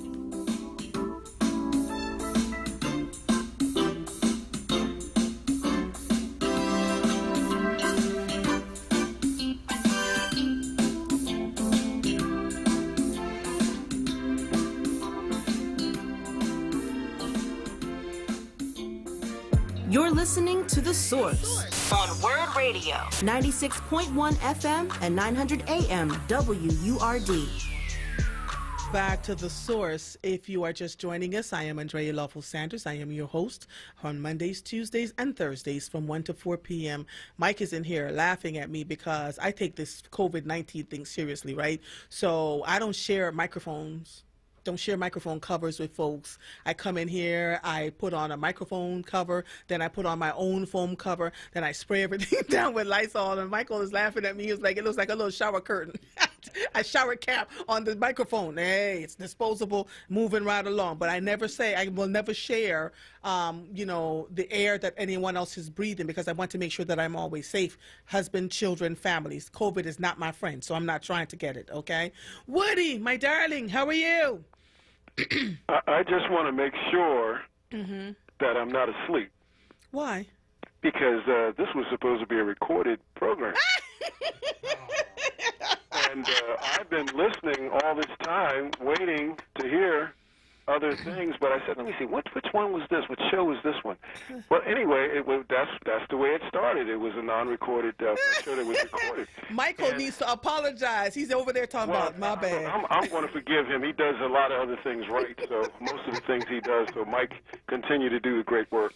What's up, sir? I just wanted to say, you have the Commissioner Hite coming on, and I think that's all good. I always ask the question, particularly being raised in the inner cities, and again, as I just heard Miss Vera from Panama and you know, from Jamaica, you know, the wonderful things that happen in your elementary education, I think is the source and foundation of what makes greatness. That's where we're lost in the inner city schools. Many of these kids don't get the good 1 to 3rd grade education, and if you don't get it by then, your 1 to 5th is got a big question mark. So if we can get these kids a good 1 to 5th grade education, and adults, I want to see that office, as I was sharing with you. A part of that would be to take people back to the right type of 1 to 5th grade education, whether you're 50, 60, doesn't matter, or 10 or 20. We want to get the foundation laid properly. At least you'll know. Now, one of the questions I would have for Mr. Hite, myself, would be, are academics the same for all areas as it relates to being an academic in 1st grade? Say more about that for me, please, so that I am clear. Yeah, I'm saying the academics. In other words, some areas where you have schools, in inner city schools, most of them their reading proficiency is down to 0. Only 2 schools in the city right now are higher than 0. And you can go online. It's called nomore0%.com, and you will see that these are facts that are shocking. And I think it's Central and Masterman are the 2 schools that are doing more than 0%. My point is, and I've been pushing this for the longest time because we all look at college, we look at the trade schools and so forth and so on, but we all need to have a good elementary education before we can get there. But all of the kids that were pushed on that got diplomas, that believe they're educated, and then until they get out and get the shock that, oh, I can't pass tests, I can't fill out applications, I can't do this, I can't do that. I think we have systemic educational discrimination in our city and in our country for a lot of the inner city schools. Let me ask you this, Woody, because I have a friend, a very good girlfriend, who said that she had never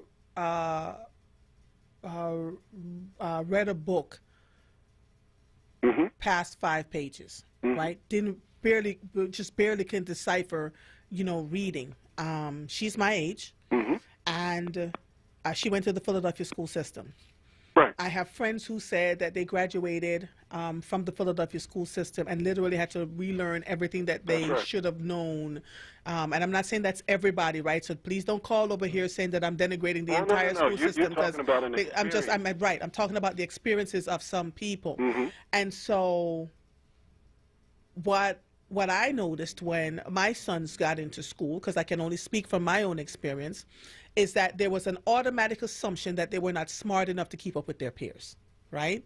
They were in preschool, got to kindergarten, kept abreast. One son did not like to read, but not liking to read does not mean you can't read and comprehend. Super smart young man, graduated from college at the age of 21, right? There's an assumption that is made oftentimes about our children, that they're just innately not smart enough.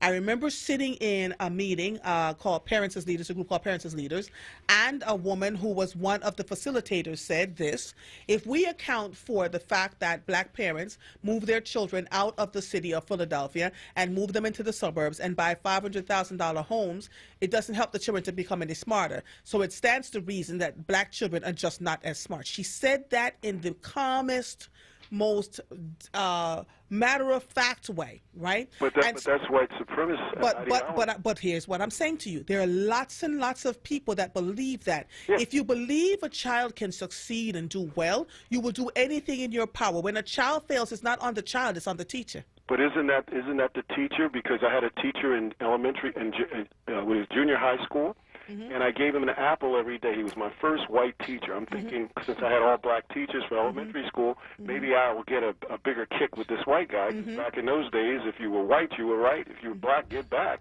Brown, stick around, and all of that other stuff. But it was in your head. So subconsciously, this teacher says, he tells me, Woody, he says, Robert, I want to see you after school. I come after school. He says, you give me an apple every day. I don't like apples. And I was a little fat kid, and I wanted my apples. I always remembered this because I wanted to talk back to him, but my parents taught me don't talk back to your elders. So I wouldn't say anything. So he walked out of the room. He comes back. Because remember, he told me to stay after school. And I was getting up. He came back in and said, Robert, I got one other question. What do you want to be when you grow up? I said, I want to be a TWA airplane pilot. He said, you'll never be that in this school. I remember that just like it was yesterday. It never left me, and I know that the schools that I attended, it was not meant for me to learn, but so much in those schools because the numbers. See, the slaves were supposed to never read, actually, because 400 years they kept you from reading. You were only supposed to be property forever. Keep that in mind. We were able now to understand that the spirit of that spirit is with us today in our school system. And there's still masses of people. That's why when you are an immigrant and come over here to deal with this section, you have a good elementary education. So I'm calling out for all my immigrant brothers and sisters, whoever you are from around the world, to help do some elementary studies to help these people who did not get that foundation that's necessary. So that's why I said systemic educational discrimination isn't new in America. It needs to be questioned. It's not Dr. Haidt's fault. It's the spirit of this nation to keep down millions and millions of people so that they can make money on the backs of the ignorant, and the educated bullies will take over from the lawyers to the doctors to the medical people. Wherever you got to fill out applications, wherever you go, your ignorance is going to make them a lot of money. And you know what's so interesting? Even the ones that they've pushed forward, because I see it. It's so interesting. Education is something no one can talk to me about without my knowing from the rooter to the tutor, right? My P's and Q's. And I remember looking at parents whose children did not earn the grades that they were getting, but they forced the teachers to give them the grade and, went against teacher recommendation. And I'm not talking about black children necessarily. I'm talking about children in general. And these are the children that become our doctors and lawyers and Indian chiefs. And we look around us, and the level of mediocrity in leadership is absolutely stunning.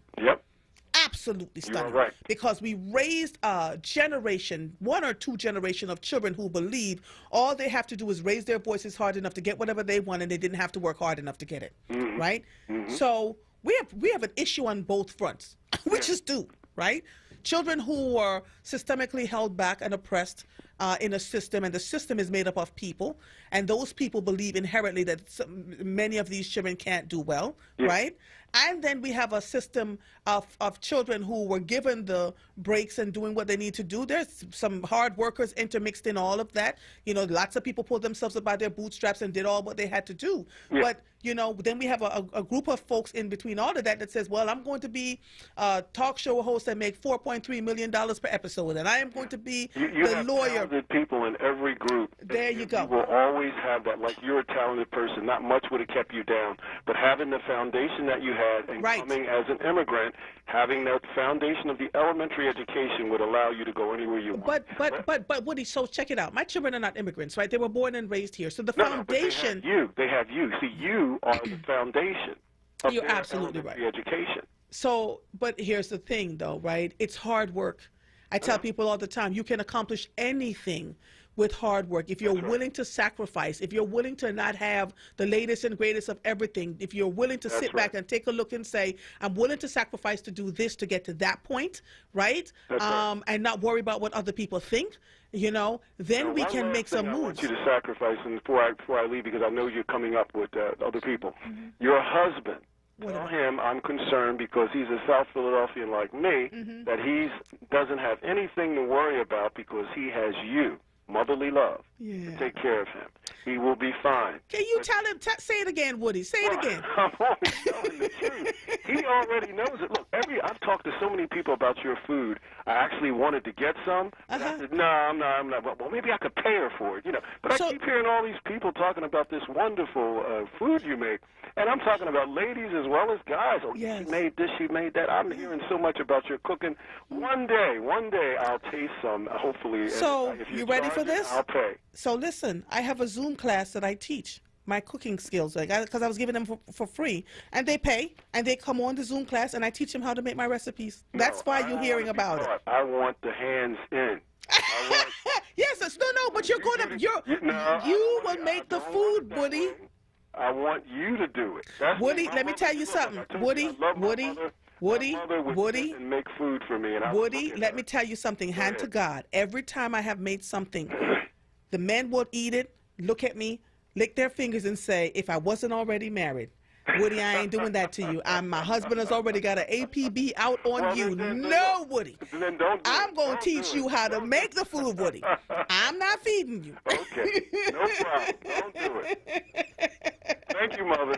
All right, my brother. Bye-bye. See, you get to stay on as long as you wanted to today. I did. Thank you. All right, bye-bye. I love the WURD listeners. All I'm missing now is Tyrone, Maurice from North. I'm missing a couple of other people. Joe from Germantown. Did I talk to Joe from Germantown already? Joe from North Philly. Is Stephen still on? Yes. Stephen! Hey, Stephen. How you doing? I'm good. How are you? Great. Actually, I didn't even know you had a guest on. I'm a little out of breath because I was doing some exercise while I was. Well, that's good. That makes Mother happy that you're doing exercise. And what's going on, sir? Yeah, I'm actually calling about what Reverend Waller was speaking on earlier. Okay, just a few things for thought. Hopefully he's listening. I think that, and I'm sure they probably had thought of some of these things. I don't know. But anyway, it would be helpful if they had at least, I'm out of breath, at least one police. Yeah. Well, like I say, I was doing exercise. So one police officer at each polling station. And when you consider there's over 6,000 police officers in that city, surely for whatever polling sites you're going to have, you can have one off-duty police officer there, number one. Number two, video backup.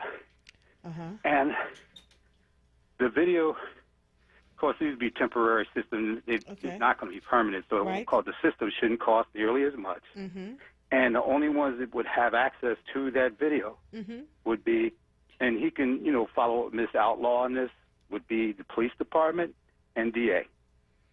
Yes. Those are great ideas. Yeah. Third thing, funding. Okay.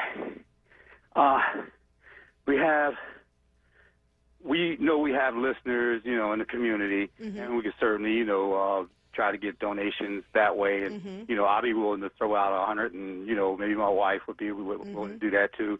She would be. Doesn't matter. Either way. But aside from that, you have local business, and I know they've been hit because of the coronavirus. But you also have big business. For example, Mr. Bloomberg, who's already had pledged $100 million just in Florida alone to stand against the apparatus down there. So I'm just using him as an example of big business people that perhaps they, Reverend Waller and his group could, sit down with and have a discussion. Even somebody like Jeffrey Lurie, for example, who's trying to make amends right now. Okay? So, other thing,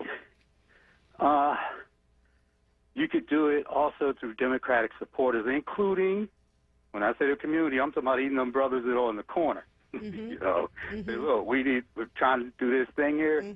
You may not want to vote. I understand that, but help us out. You'd be surprised. A lot of them will. Right. So, and here's the thing. Even if, let's say, we did Democratic supporters, how many Dems do you think are living and still in the surrounding boroughs alone?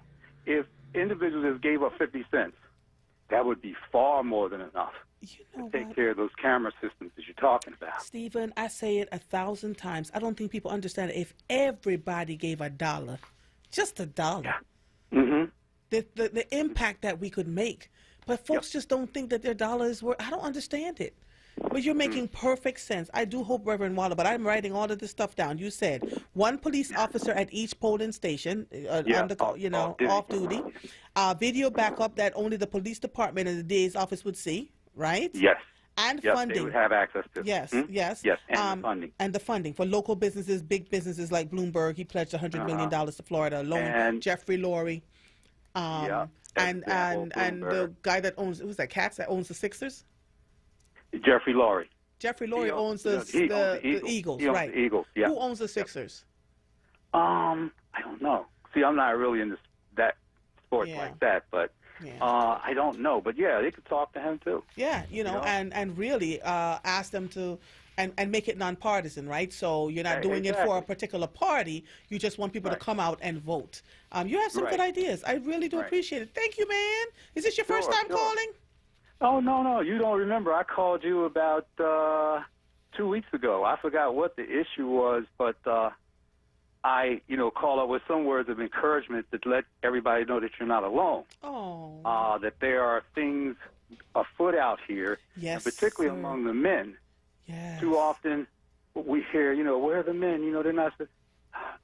There are many out here who are doing things. Not everything could be done in the light. Something it's in the light. Come on, but Stephen. I get it. You just can't put everything out there. I get one. it. Number two, and not only that, not everything is meant to be said. Yes. So, but I had called up about 2 weeks ago, and maybe your producer can look it up or something. Yes. And with some words of encouragement. And it was, I forgot specifically what it was about, though. But anyway, no, it's not my first time. Yeah. This is my second time calling you. Keep calling Mother, okay, because I'm encouraged. And whatever exercise you're doing, continue to do it because it's going to help you. You hear me? And tell your wife I said hello. I will do that. She'll be happy. All right. Take it easy, sir. All right, and you too. All right. Bye-bye. The Sixers owner, Harry Blitzer? That's his name? Harry Blitzer, Sports and Entertainment. So I'm I don't know why I thought the Sixers owner was somebody named Cat. I have to take a look and see. You are listening to The Source, 96.1 FM, 900 AM, streaming live on wordradio.com. Joshua Harris. Uh-oh. My husband and Tracy both said Joshua Harris is the Sixers owner. Thank you. 96.1 FM, 900 AM, streaming live on wordradio.com. Follow us on all social media platforms at onWURD. 215-634-8065 is the number to call in. If you are hearing the sound of my voice, I am Andrea Lawful Sanders, and we'll be right back after these messages.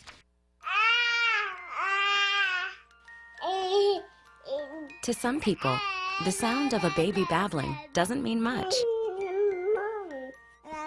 But that's not necessarily true.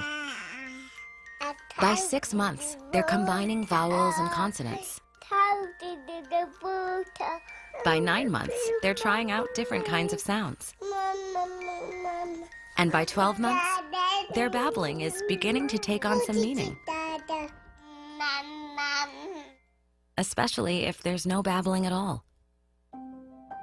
Little to no babbling by 12 months or later is just one of the possible signs of autism in children. Early screening and intervention can make a lifetime of difference and unlock a world of possibilities. Take the first step at autismspeaks.org. A public service announcement brought to you by Autism Speaks and the Ad Council. Always Best Care is a great place to work. Flexibility, leadership, purpose, great benefits. There's never a dull moment. Diversity, inclusion, compasión. We love our jobs. If you're looking for a great place to work, you can join our compassionate Team Green. You can apply online at teamgreenabc.com or call 267-909-9248. Teamwork makes the dream work. Recovery starts with a call.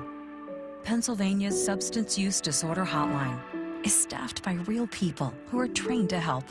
They're here 24 hours a day, 7 days a week. They'll get you or your loved one into treatment regardless of your access to insurance. If you or someone you know is suffering from addiction, call 1-800-662-HELP. Recovery starts with a call. Paid for with Pennsylvania taxpayer dollars. You're listening to The Source on Word Radio, 96.1 FM and 900 AM WURD. Welcome back to The Source. If you'd like to call in within the next 2 or 3 minutes, I have about 10 minutes to talk to the listeners. 215-634-8065 is the number to call in. I'm still waiting for Woody. I don't know where Woody, not Woody. No, Woody, I'd already talked to you. I'm waiting for Tyrone. And some of the young ladies, I call them my young ladies, who will usually call in and tell me their opinions. So I'm going to read something to you that I know Charles spoke about in his show. Charles Ellison spoke about in his show, but it's something that resonates deeply with me. I am a documented immigrant here in the United States. Lots and lots of us are documented immigrants, and as this president became in power, one of the things we started seeing shifting in the courts and in other places is that even if you are documented here and doing what you're supposed to do and paying your taxes and everything in return, if something, let's say you get a traffic ticket, you know, I've been talking to people in Chicago and LA and Mal, you know, on the immigrant experience, because I really want us to come together and gel around it, because they want us to think that we are separated, that because we were born and raised in another place, that we're not black people, and it's just all this madness. Carrie Paul in Oakland wrote this. Nurse Dawn Woodton says she was demoted and reprimanded when she spoke out about practices at a Georgia detention center. IC detainees face medical neglect and hysterectomy, and she was a whistleblower. She alleged this in a whistleblower. And this is how we usually get things out, right? Because no one's paying attention. Immigrants in a U.S. Immigration and Customs Enforcement ICE detention center in Georgia are being subjected to horrific conditions and treatment, including jarring medical neglect and a high rate of hysterectomies among women, according to a whistleblower complaint filed by several legal advocacy groups on behalf of a nurse who works there. The nurse, Dawn Wooten, has been practicing for more than 10 years, 3 of which she was employed at Irwin County Detention Center in Georgia, which is run by private corporation LaSalle Corrections. Look up LaSalle Corrections for me, please, when you have a minute. The complaint filed on her behalf on September 14th, accused the center of negligence, including poor safety precautions surrounding COVID-19 and generally hazardous and unsanitary conditions. Immigrants who spoke out about these conditions were regularly pushed into solitary confinement, the complaint said. Wooten says she was demoted and reprimanded when she spoke out about these practices, according to an interview with The Intercept. The Intercept also reported that Wooten's account was bolstered by interviews with another current member of Irwin's medical staff who asked not to be named for fear of retaliation, and 4 people currently or recently detained there. According to the new complaint, Wooten reported an alarmingly high rate of hysterectomies, a surgery in which part of all of the uterus is removed, being performed on Spanish-speaking immigrants, many of whom did not appear to understand why they had undergone the procedure. She said an off-site doctor supposedly performed the surgeries on women who complained of heavy menstrual cycles, but that many women seemed to not understand what had happened. In many cases, nurses obtained consent from patients by simply Googling Spanish, the complaint alleges. Everybody he sees has a hysterectomy. Just about everybody, Wooten says. That's his specialty. He is a uterus collector. Everybody's uterus cannot be that bad. The complaint also alleges health and safety violations related to the procedures. One woman said she was not properly anesthetized during a procedure and overheard the doctor say he had mistakenly removed the wrong ovary, rendering her unable to have children. Another went in to have a cyst drained and ultimately got a hysterectomy instead, the complaint said. When I met all these women who had surgery, I thought this was a joke, like an experimental concentration camp. It was like they're experimenting with our bodies, one detainee said, according to the complaint. Sounds familiar, people?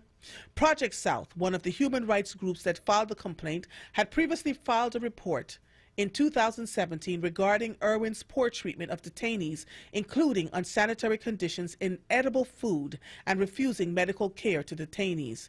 This place is not equipped for humans, one detained immigrant at Irwin told Project South at the time.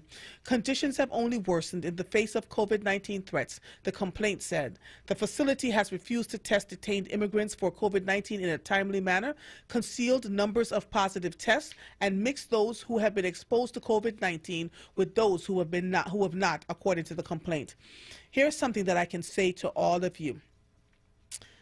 When this all ends, when this government is shifted and we move on, lots and lots and lots of people are going to be charged with murder, charged with criminal neglect, and lots of people are going to end up going to jail. All these people that are enjoying themselves now, doing these kinds of things, you don't ever get away with doing this kind of stuff forever, right? It may take some years for people to catch up with you.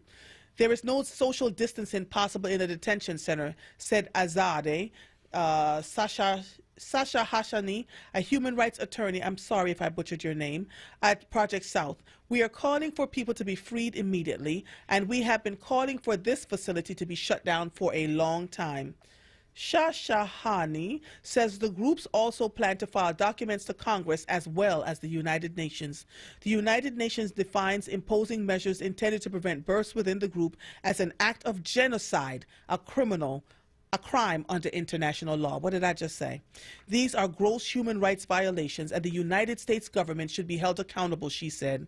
She added that Irwin Detention Center was not unique.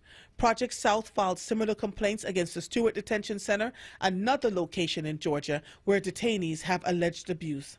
LaSalle Corrections did not respond to requests for comment. When reached by phone, an employee at the Irwin County Detention Center declined to comment or answer how many immigrants are currently housed there. But according to the company's website, the location houses up to 1,201 people. ICE did not immediately respond to a request for comment. In the coming months and the results, America faces an epic choice in the coming months, and the results will define the country for a generation. These are perilous times. Over the last 3 years, much of what The Guardian holds dear has been threatened. Democracy, civility, and truth. The country is at a crossroads. Science is in a battle with conjecture and instinct to determine policy in the middle of a pandemic. At the same time, the United States is reckoning with centuries of racial injustice as the White House stokes division along racial lines. At a time like this, an independent news organization that fights for truth and holds power to account is not just optional, it is essential. And so that article was written from The Guardian. Do I have a call? Dorothy. Dorothy, are you there?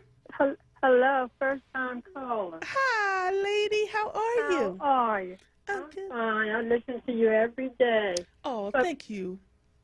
And I enjoy your program so much. But what I called you for is you used to talk about your godson. I won't say he's your godson, but you were very close to him.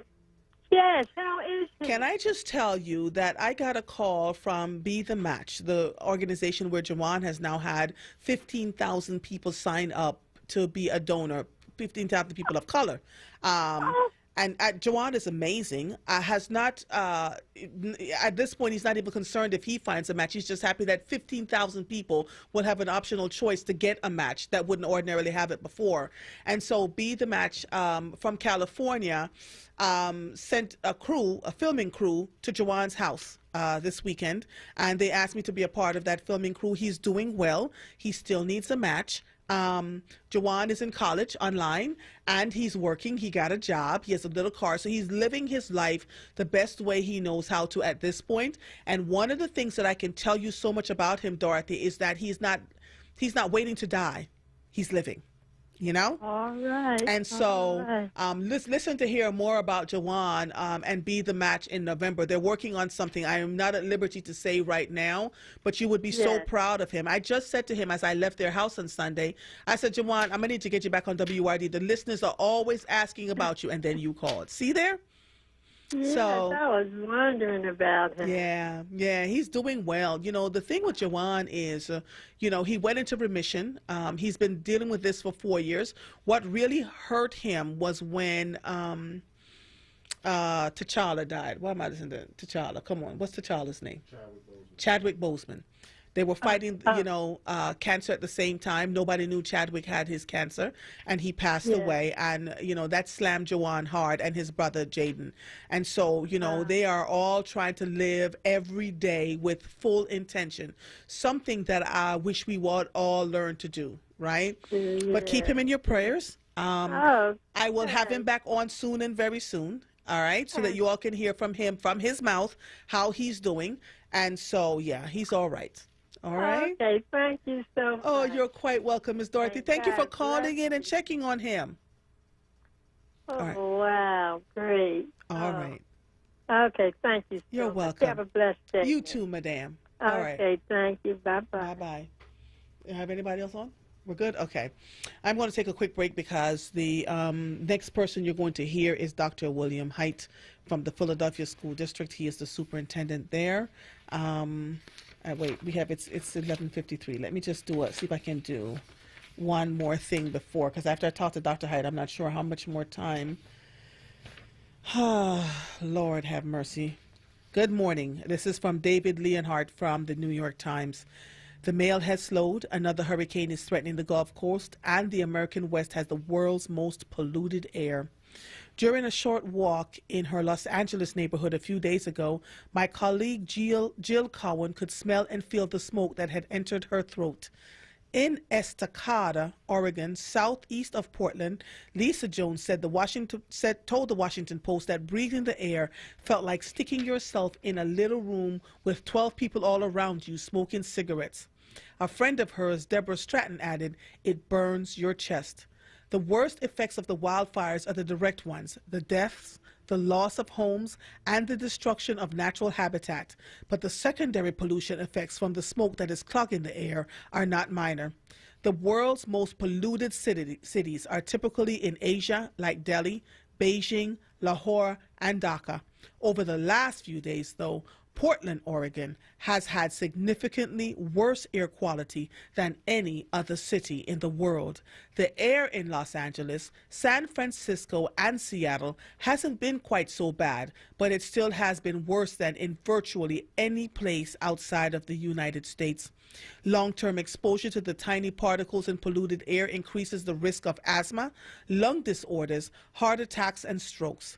But even short-term exposure can lead to more respiratory problems, as Yifang Zhu, a professor at the UCLA Fielding School of Public Health, told my colleague Sanam Yar.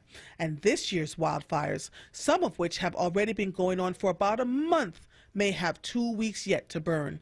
California's wildfire season still has 4 months left. 2 months of this kind of air quality is really going to impact people. Pawan Gupta, a research scientist at the NASA's University Space Research Association, said, at least 27 people have died in the fires, and by yesterday afternoon, the haze was visible as far east as New York City and Washington, D.C. President Trump visited California yesterday and said, I don't think science knows what is happening. Many scientists disagree and explain that climate change has increased the frequency and severity of the fires. Joe Biden argued that a second Trump term would worsen the problem and called the president a climate arsonist. The New York Times Magazine has published a new story on how climate migration will reshape the United States. You are listening to The Source, 96.1 FM, 900 AM, streaming live on WordRadio.com.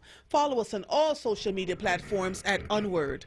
215-634-8065 is the number to call in. If you are hearing the sound of my voice, I am Andrea Lawful Sanders, and we'll be right back after these messages. Weather and traffic to keep you informed for your drive home. in the happy hour. With Sincerely Sarita. Monday through Thursday, 4 till 7 p.m. Right here on Word Radio, 96.1 FM and 900 AM WURD. Hi, this is Councilmember Mark Squilla. We need every Philadelphian to be counted in the 2020 census to get the funding we need to recover from the challenges of COVID-19. The census brings funding to Philly for education, healthcare, food support, public safety, and more. For every person who isn't counted, Philly loses $21,000 in funds over the next decade. We can't let that happen. You have until September 30th to get counted. Go to 2020census.gov or call 1-844-330-2020. Don't delay, Philly. Get counted now. Thank you. Keystone First VIP Choice HMO SNP Dual Eligible Special Needs Plan has a 4 out of 5 star rating and is one of the highest rated Medicare plans in the region. Keystone First VIP Choice and you are better together. If you live in Philadelphia, Bucks, Chester, Montgomery, or Delaware County, and you have both Medicare and Medicaid, choose the Medicare plan that is working to help you get better care. Enjoy extra benefits at no cost to you with Keystone First VIP Choice. You get benefits like dental, vision, and transportation to and from your medical appointments. They also cover a fitness membership to a gym of your choice, $150 toward over-the-counter pharmacy items. There's no copay for doctor's visits. They offer a large provider network, a great prescription plan, dental coverage, and even eyeglasses. Plus, you don't have to wait for open enrollment. You can change your coverage every quarter. Keystone First VIP Choice. The name you trust, the service you deserve. Call Keystone First VIP Choice today at 1-877-686. I really love the New York Times, David Leonhardt. He gives a great summary of what's going on around the country, and so I like to follow him. A Times analysis of more than 28 million pieces of mail found that on-time delivery declined noticeably in July and August after Louis DeJoy, the Postmaster General, put post-cutting measures in place. Delivery has sped up slightly since the summer, but remains slower than earlier in the year. My husband and I are still getting our mail at midnight. It's ridiculous. The mail has become a key part of the 2020 election because an unprecedented number of Americans are likely to vote by mail to avoid visiting a polling place during the pandemic. In other campaign news, the Wisconsin Supreme Court ruled that the Green Party's presidential candidate would not appear on the state ballot this year. Democrats had feared that a different ruling delays might have split the progressive vote and helped Trump to win the state. A Trump administration official made a series of false accusations in an interview this weekend, including that career government scientists were engaging in sedition and that left-wing hit squads were preparing for armed insurrection. What? were preparing for armed insurrection after the election. Dear God Almighty. You all pay attention. Please pay attention. You know, there is forced sterilization happening to immigrants in detainee camps. There's word coming out about, you know, career government scientists were engaging in sedition. Lord have mercy. We are living in a bizarro world, Karima. We really are. I just saw this.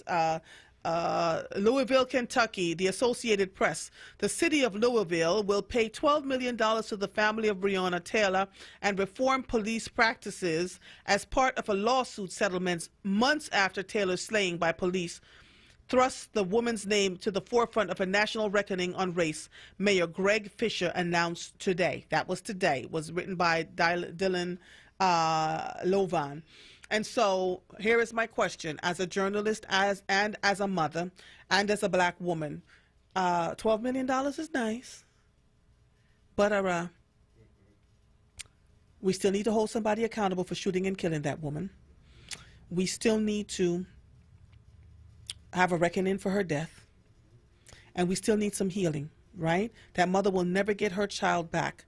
And that is the thing that I notice that happens. There's been so many lawsuits settled quietly when these lives have been taken. But quite frankly, you know, you can only buy but so many pairs of shoes and so many homes and so many cars. It's literally a human life. She gave birth to that child. And so while $12 million may look nice to the person looking at it from the outside, we still need a reckoning for Breonna Taylor's death. So that's where I am with that. The Los Angeles School District will test all of its 700,000 students and 75,000 employees for the coronavirus regardless of symptoms. Public health experts says expanded testing with rapid results is crucial to curbing the spread of the virus, particularly in schools where teachers and students mingle in close quarters. And so, is that Dr. Height? Is that Dr. Height? No, it's not. So let me just make sure, because he's 2 minutes behind here. Hold on one second. Let me just keep doing this. Is there life next door to Earth? I hope so. Hold on one second. Astronomers using powerful telescopes have detected a chemical in the toxic atmosphere of Venus that could be a signal of something living in one of the solar system's most inhospitable environments. Some scientists say the news offers reasons to launch more probes to the planet. If this planet is active and is producing phosphine, and there is something there that's making it in the Venus atmosphere, then by God Almighty, forget this Mars nonsense, says Paul Byrne, a planetary scientist at North Carolina State University. When my husband and I went to Hawaii, who was there? Okay, all right. We saw some kind of setup by the United States government, and so they talked about the fact that because of the large volcano that we were at, we're the highest summit of one of the volcanoes, that unidentified flying objects landed in those craters that we don't talk about. I don't know why they think the American people just can't pay attention, and that we would be so shocked that something other than us exists on this planet. We really think we're the only ones that exist here? Sadie from Sharon Hill, how are you? Good afternoon. Yes, good afternoon. How are you? Thank you. How are you? I'm doing well. What can I do for you, lady? I just wanted to call in and speak to what I believe is going to be the headlines, you know, from the different news programs that are going to be coming up, speaking to the settlement for Breonna Taylor. Yes. I just watched on TV, you know, the interview they did with her mom, with the mayor, you know, the key people in Louisville. And I think probably, you know, oftentimes this does happen. What gets lost is this was a civil suit. Yes. And the bottom line is they still want those officers, which was stated, they still want those officers charged, you know, and tried. Yes. You know, for murdering her. But I think what's going to get lost is the $12 million, the amount of money that was given to them. And they went through the different phases and how long it took. Not necessarily to get to that amount, but everything else that was included. Yes. Now, if people pay close attention, and if they watch it, you know, if they put it on review or whatever, they'll see that different organizations in Louisville came together, including the ACLU. I don't know about the NAACP or anything like that. But what they got was changes within the policing laws. Yes. And it has to do with where they're going to have to reside if they want to be police officers, the amount of time they're going to have to spend volunteering within a pay period in these particular districts that seem to be, they have, concerns about. So it was so much more. Of course, we know that the money is not going to bring Brianna back, but because, the way I see it, because of how hard everyone worked. Yes. And the stance that her mother took.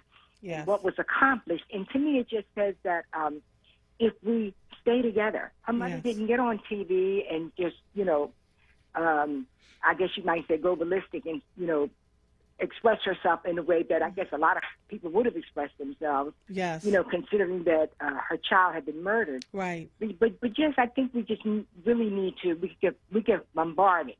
Okay. With so much information, we need to look deeply between the line and see what else is there beyond the $12 million. Exactly. Yes. Exactly. Thank you so much, I'm Sadie. a little excited about this. This is the first time I've ever called your program. And I was just glad to get through the group. I'm not going to say girlfriend because that sounds disrespectful, but I feel as though you are my girlfriend. I know. Everybody feels like they're in their living room talking to me. I have you on and you're talking and you're doing what you're doing. So I said, I'd rather just listen. A lot of times I'll take notes. Yes. I said, but I'm not going to call, but I just had to call about this. And thank you so much for taking my call. And you're just welcome. Continue to do what you're doing. Thank you, Sadie. Thank you so much for calling in, okay? Thank you. Sure. All right. Bye-bye. Let me take a quick one from Marla, and then I'll get Dr. Height, who's on the line. Marla. Hi, Mother. How are you? Is this Marla Harris? You know it is.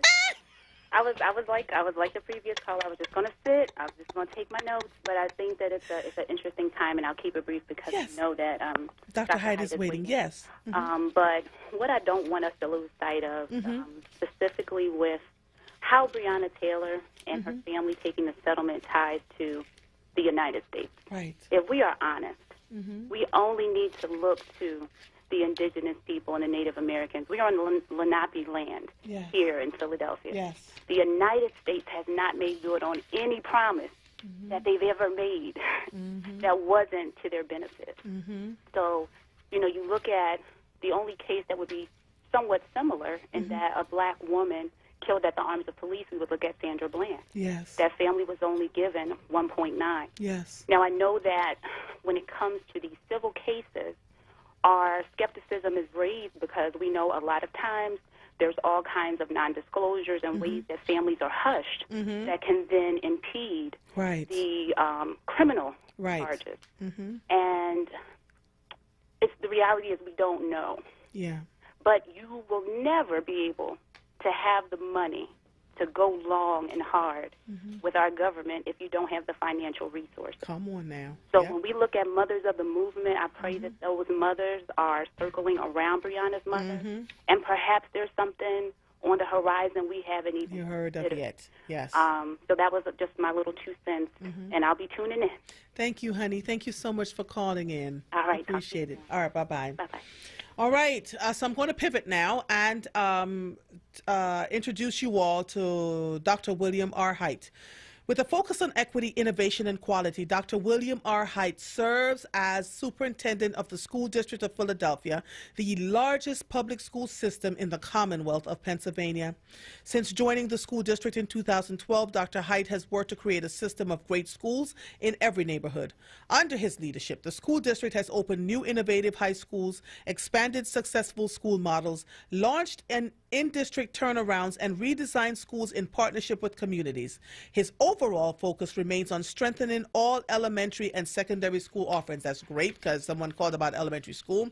Dr. Height's professional experience includes serving at every level. He was a teacher, a principal, central office administrator, and superintendent. He was previously superintendent of Prince George's County Public Schools in Maryland, where his central work focused on enhanced access and rigor to ensure college and career readiness. Dr. Height also served as an assistant superintendent in Georgia's Cobb County School District. In addition, as an administrator in Henrico County, Virginia, he led Highland Springs High School to Best Practices Honors from the state's General Assembly. Dr. Height has been an adjunct faculty member at the University of Richmond School of Continuous Learning and taught school leadership courses at Virginia State University, Bowie State University, and the University of Maryland. A member of numerous national, state, and local boards, he has participated with national agencies and associations to reform K-12 education. Good afternoon, Dr. Height. How are you? Good afternoon. I am fantastic. How are you? I am so good. So I want to thank you for being willing to sit on here and have an interview with me. I recognize that being a superintendent is not a job that is easy. So I want to acknowledge all of this before we get started, right? That your role is one where, you have all these people around you that are working with you, and you still have to be, they still hold you accountable at the end of the day, right? I say this to you, sir, because I have been a school board member for 8 years, so I understand intricately how the system works. Right? Indeed. Right. Indeed. So when anything having to do with education, I can look outside the targets, and I can look at the issues around the target, right? So that I can see all sides of the story instead of becoming emotional about it. And so I'm grateful to have this conversation with you. Let's have a conversation now. Can you tell the listening audience what are some of the considerations that must be top of mind when planning to return to a hybrid model in the middle of a pandemic, sir? Ooh, yes, that was a lot. And I have to say, thank you for your service as a school board member. And it takes special individuals to do that work. I'm thrilled to be back with you on this show. I think I was on here with Dr. General earlier in this pandemic, as a matter of fact. Yes. And that's when we thought we would just be out for a little while. And we have not been back since March, the middle of March. But there are lots of considerations for us. And we first wanted to bring children back in some form to in-person instruction. You know why that's so critically important, especially for our youngest learners and our vulnerable population. And quite frankly, people were not ready for that yet. And as a school district, I'm not sure we were ready for that yet in terms of the conditions of our facilities, making sure they all had what they need in order to open at the beginning of September. So what we did instead was to go to a complete digital approach so that everyone is out virtual. Right. And now we wanted to use this time to continue to do work in buildings, to train staff members, to make sure families had the technologies that they needed, the access that they needed, the instructional materials that they needed. And now we're going about a plan of getting buildings ready. So it includes everything from the sanitizing the building, making sure classrooms are set up so that children are no closer than 6 feet apart, signage for social distancing, the plexiglass that needs to be installed, places where the public is coming into the school and interacting with staff. We also need to check all classrooms and all spaces to make sure there's the appropriate amount of fresh air that's circulating, and that's not an air condition. That's outside air. And we have something that we have a company that is doing air balancing tests in all of our classrooms and all of our areas, and then that air balancing test will tell us how many people, given the amount of fresh air, can be in that space. And we're going to take the smallest of the two numbers, whether that is 6 feet apart, if that number is smaller, or if the number of people, the maximum number of people who can be in the space because of the amount of fresh air. We're going to take whatever is the smallest number. Right. And then we have to do schedules on who can come into buildings. If, in fact, we can only bring half of the children in, or in some cases, a fourth of the children in, or you have some schools that are over 3,000 children. And so you cannot, so you bring half in, you still can't you still can't achieve the social distancing guidelines. So we're bringing in some cases, we have to bring in a fourth of the children, and we have to set up schedules for how that is managed and how that's handled. We also have ordered masks for all schools and for all children.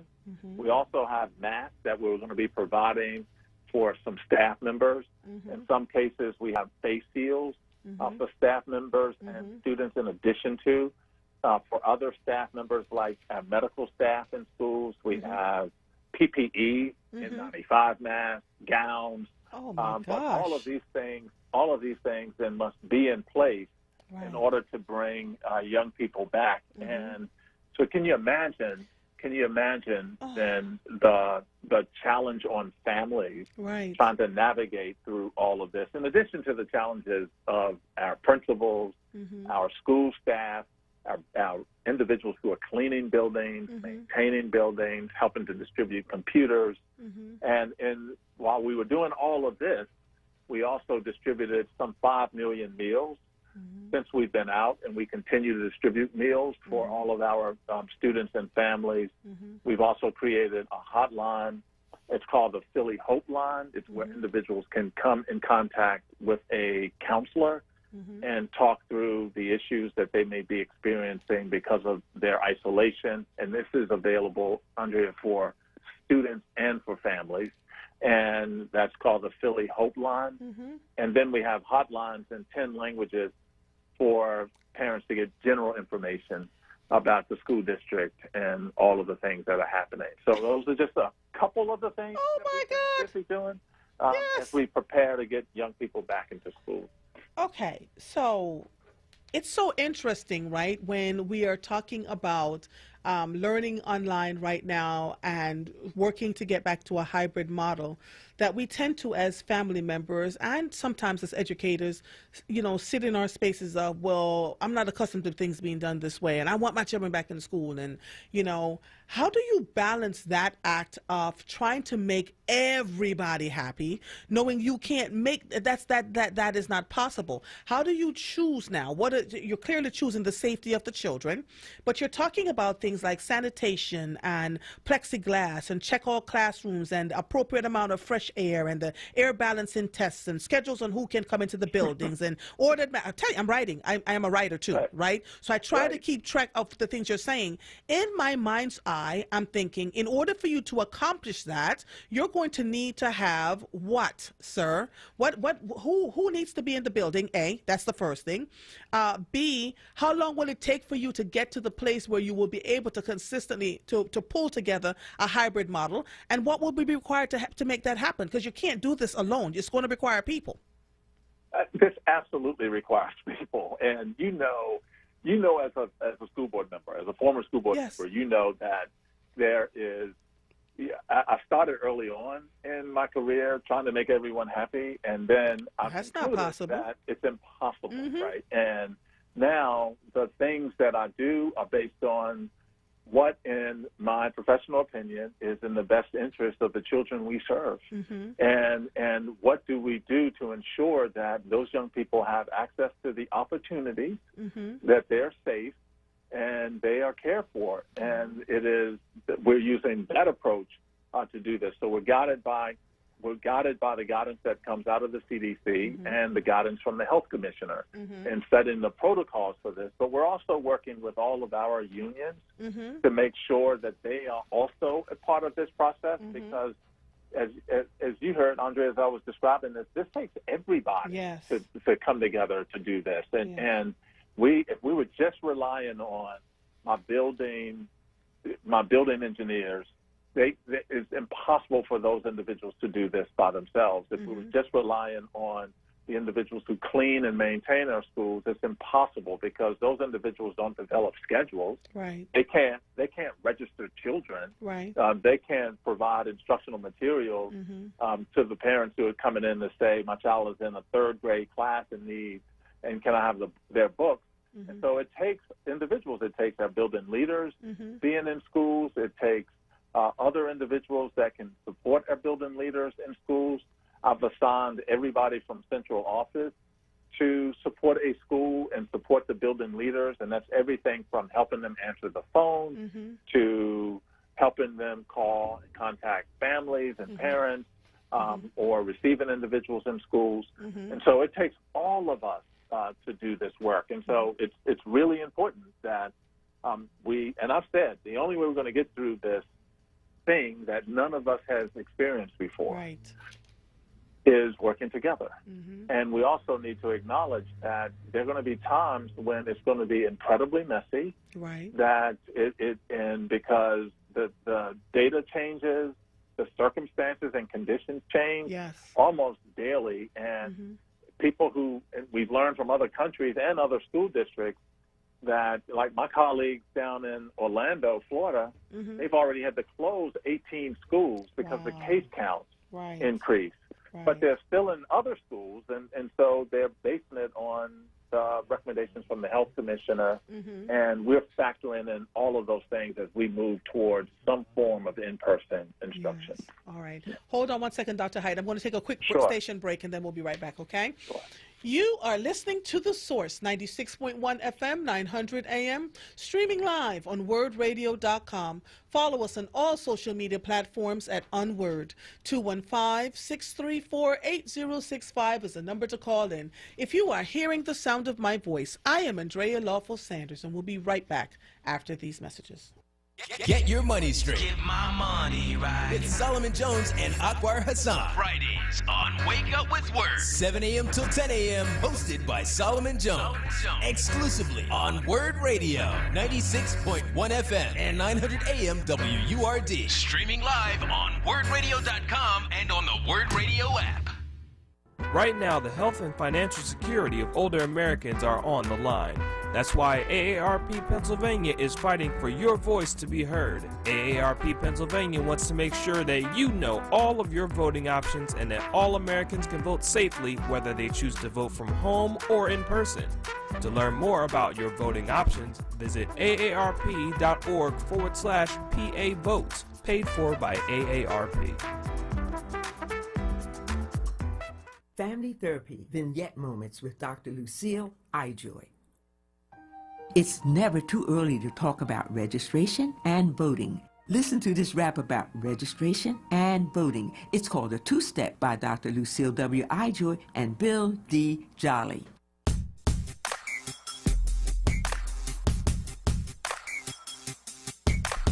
Listen to Grandmama and take this special note. Step 1 is registration. Step 2, go out and vote. It's called a two-step. It's called a two-step. Yeah, the two-step. It's called a two-step.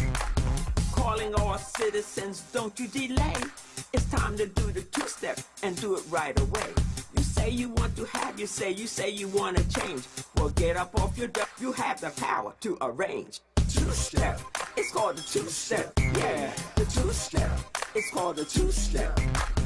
Listen to Grandmama and take this special note. Step 1 is registration. Step 2, go out and vote. It's called a two-step. It's called a two-step. You're listening to The Source on Word Radio. 96.1 FM and 900 AM WURD. Welcome back to The Source. If you're just joining us, I have on the line the superintendent of the Philadelphia School District, Dr. William Haidt, and we have been talking about, what, is at the top of his mind for planning to return to a hybrid model. And he gave a list of things that made my head spin, right? And so I had to ask him the next question, which was, this is going to require people, it's going to require people to do all of this. And he talked about working with all of the unions, trying to figure it out, so that everybody has an idea of where their roles are, and that he's not able to please everybody, which he really shouldn't, right? And as a former school board member of serving for 8 years, I do know this. School boards are there to set policy and to work on the behalf of the superintendent to make sure that whatever he plans with his cabinet and the people that are working around him comes to fruition. That's it. We hire the superintendent and we set policy, right? And so oftentimes when we decide to run for these kinds of political offices, we don't think about those ramifications, and we walk in there with an agenda. Now, I'm not saying that this is what's happening at the Philadelphia School District. I'm just speaking because I've seen it happen time and again.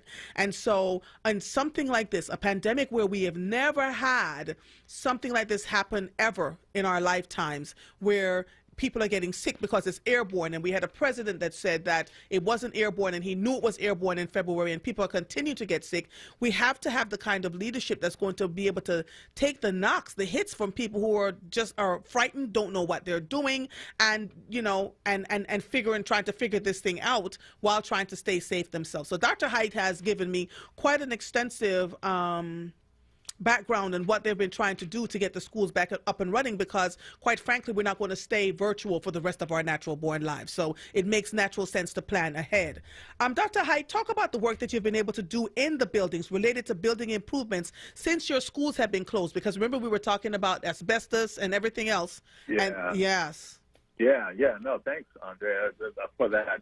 And I want to go back to something you said a few minutes ago, and you are absolutely right on all of those considerations that we have. But I also want to take this opportunity to also acknowledge the tremendous work of our teachers and building principals that have worked in circumstances, worked within circumstances that we wouldn't wish on anyone, as they are trying to also coordinate all of these things in their local community. So these are individuals who in many cases are managing families who are also, and children in other districts who are also engaged in virtual learning, but at the same time also focused on the children that they serve in their schools. So I do want to acknowledge those individuals. And I do appreciate the question, because we've also been able to accelerate much needed environmental and capital improvements in schools. And with a view towards preparing all schools for a safe return to school buildings at some point, we have done, since we closed in March, we have invested $264 million in improvements. And these improvements include, we've removed 250,000 feet of asbestos-containing material, and that is in floor tiles and pipe insulation. And if you think about that, that's the equivalent of 5 football stadiums. Yes. And we've also had 61 capital projects, such as roof replacements, boiler replacements or repairs, HVAC and electrical system upgrades, and bathroom renovations.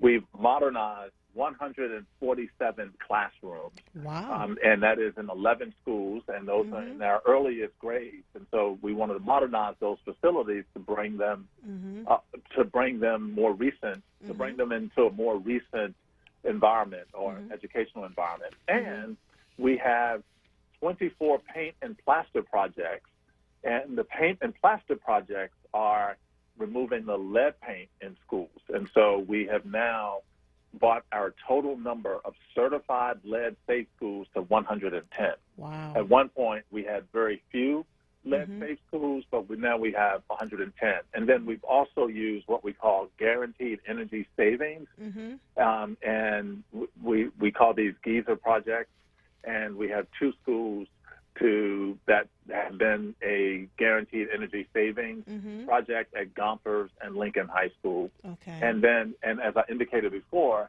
we have the air balancer working and to do ventilation assessments, and we're also doing window repairs at all schools that are requiring window repairs. And so that's in addition to the health and safety protocols that we are putting in place, which requires everyone to wear masks that we're providing, to do daily screenings before entering the building.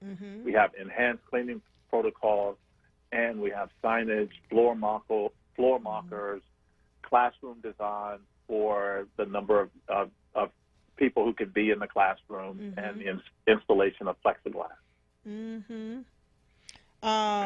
Someone wrote on Facebook, he says, Dr. Haidt, my grandkids were issued tablets that do not work, so they are behind and not participating on a daily basis. When can they expect to be able to participate in their daily lessons?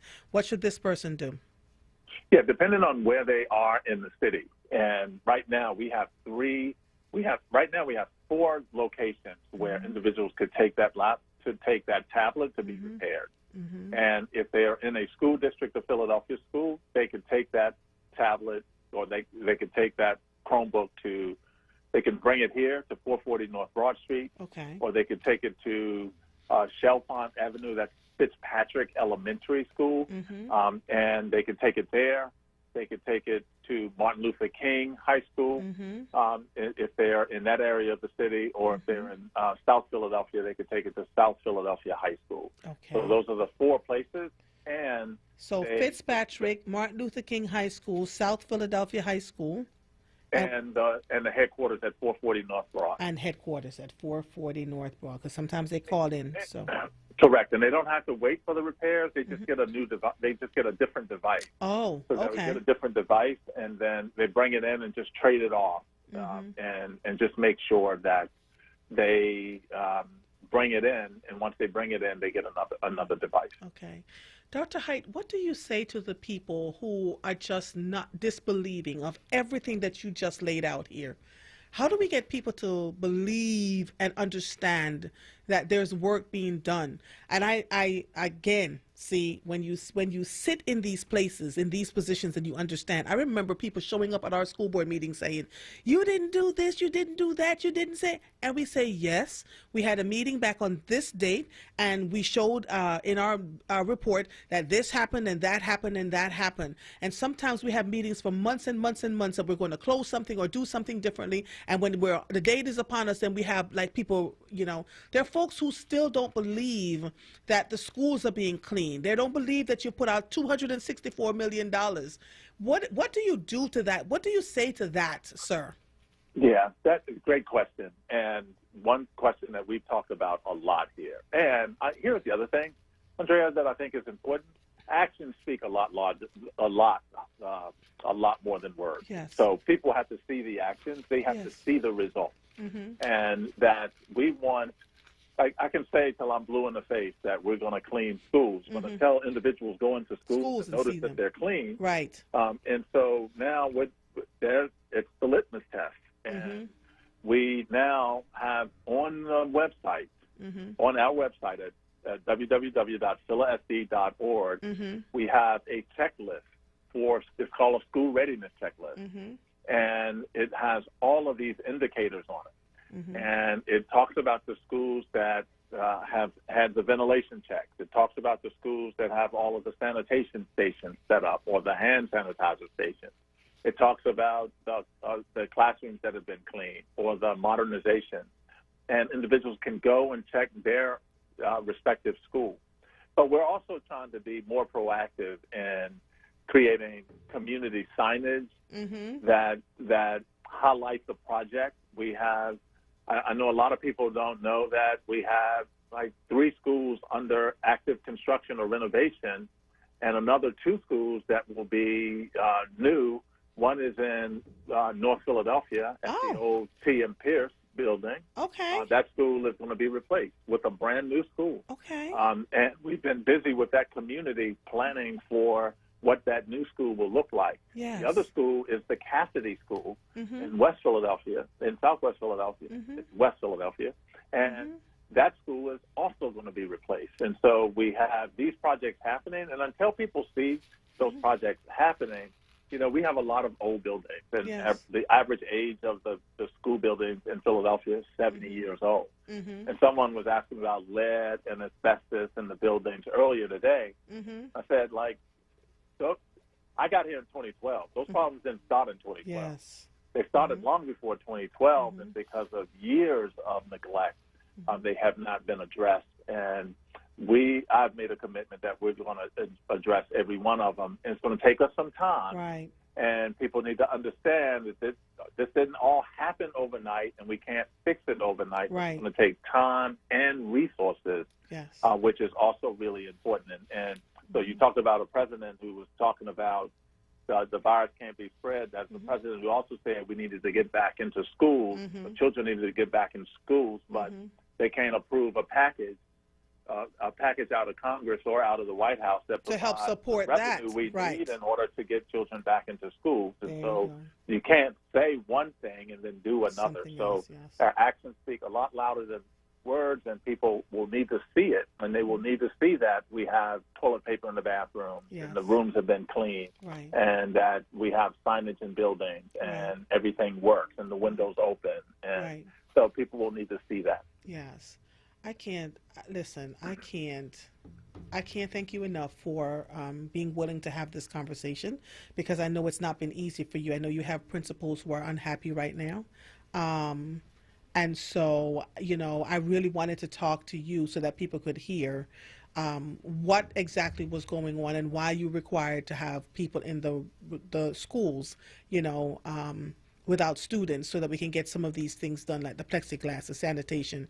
Some of it, the people who are doing the cleaning can do, but some of it requires having leaders into the buildings. And, as long as you have protection in place for them, to make sure that they're okay. Are you asking them to be in the buildings 5 days a week, 3 days a week? Can you explain that briefly for us, sir? Yeah, so here's what I'm asking, and I'm asking the principals, and I know we're short on time, so I'll be quick. And one of the things that I think is also important, Andrea, is that we have people think of principals and teachers when they think of school districts, but we have thousands of other people who work in schools and who depend on schools being open in order to work. And so we have large numbers of climate staff. And these are noontime aides, or these are individuals who monitor the cafeteria or recess or hallways. And when we are not in schools, in many districts across the country, they are laying those individuals off. Yes. We have chosen not to do that. Right. Instead, we have said, there's things in the schools that you can help us do. So you can help us contact parents. You can help us distribute technology. You can help us distribute instructional materials. And so those individuals are in schools because we didn't want to lay off those individuals who are our lowest paid workers too, by the way. Right. And so if in fact we're asking those individuals to be in schools and we're asking other individuals to be in schools, it is my opinion that I do need leaders in school to actually lead those efforts so that both individuals are supervised and they're also telling us what we said we were going to do that we may not have done. Right. And it's the principal who says, hey, you said I was going to have plexiglass installed in my office. It's not here yet. Right. And if they're not in schools, who does that, right? And so we need those individuals in schools. And I will also add, most of our principals have already been in schools. It's so interesting that you said that, Dr. Height, because when I realized that I was going to have you on, I started calling some of my friends who I know were principals in the school. They're like, we've been in the schools. We've been there.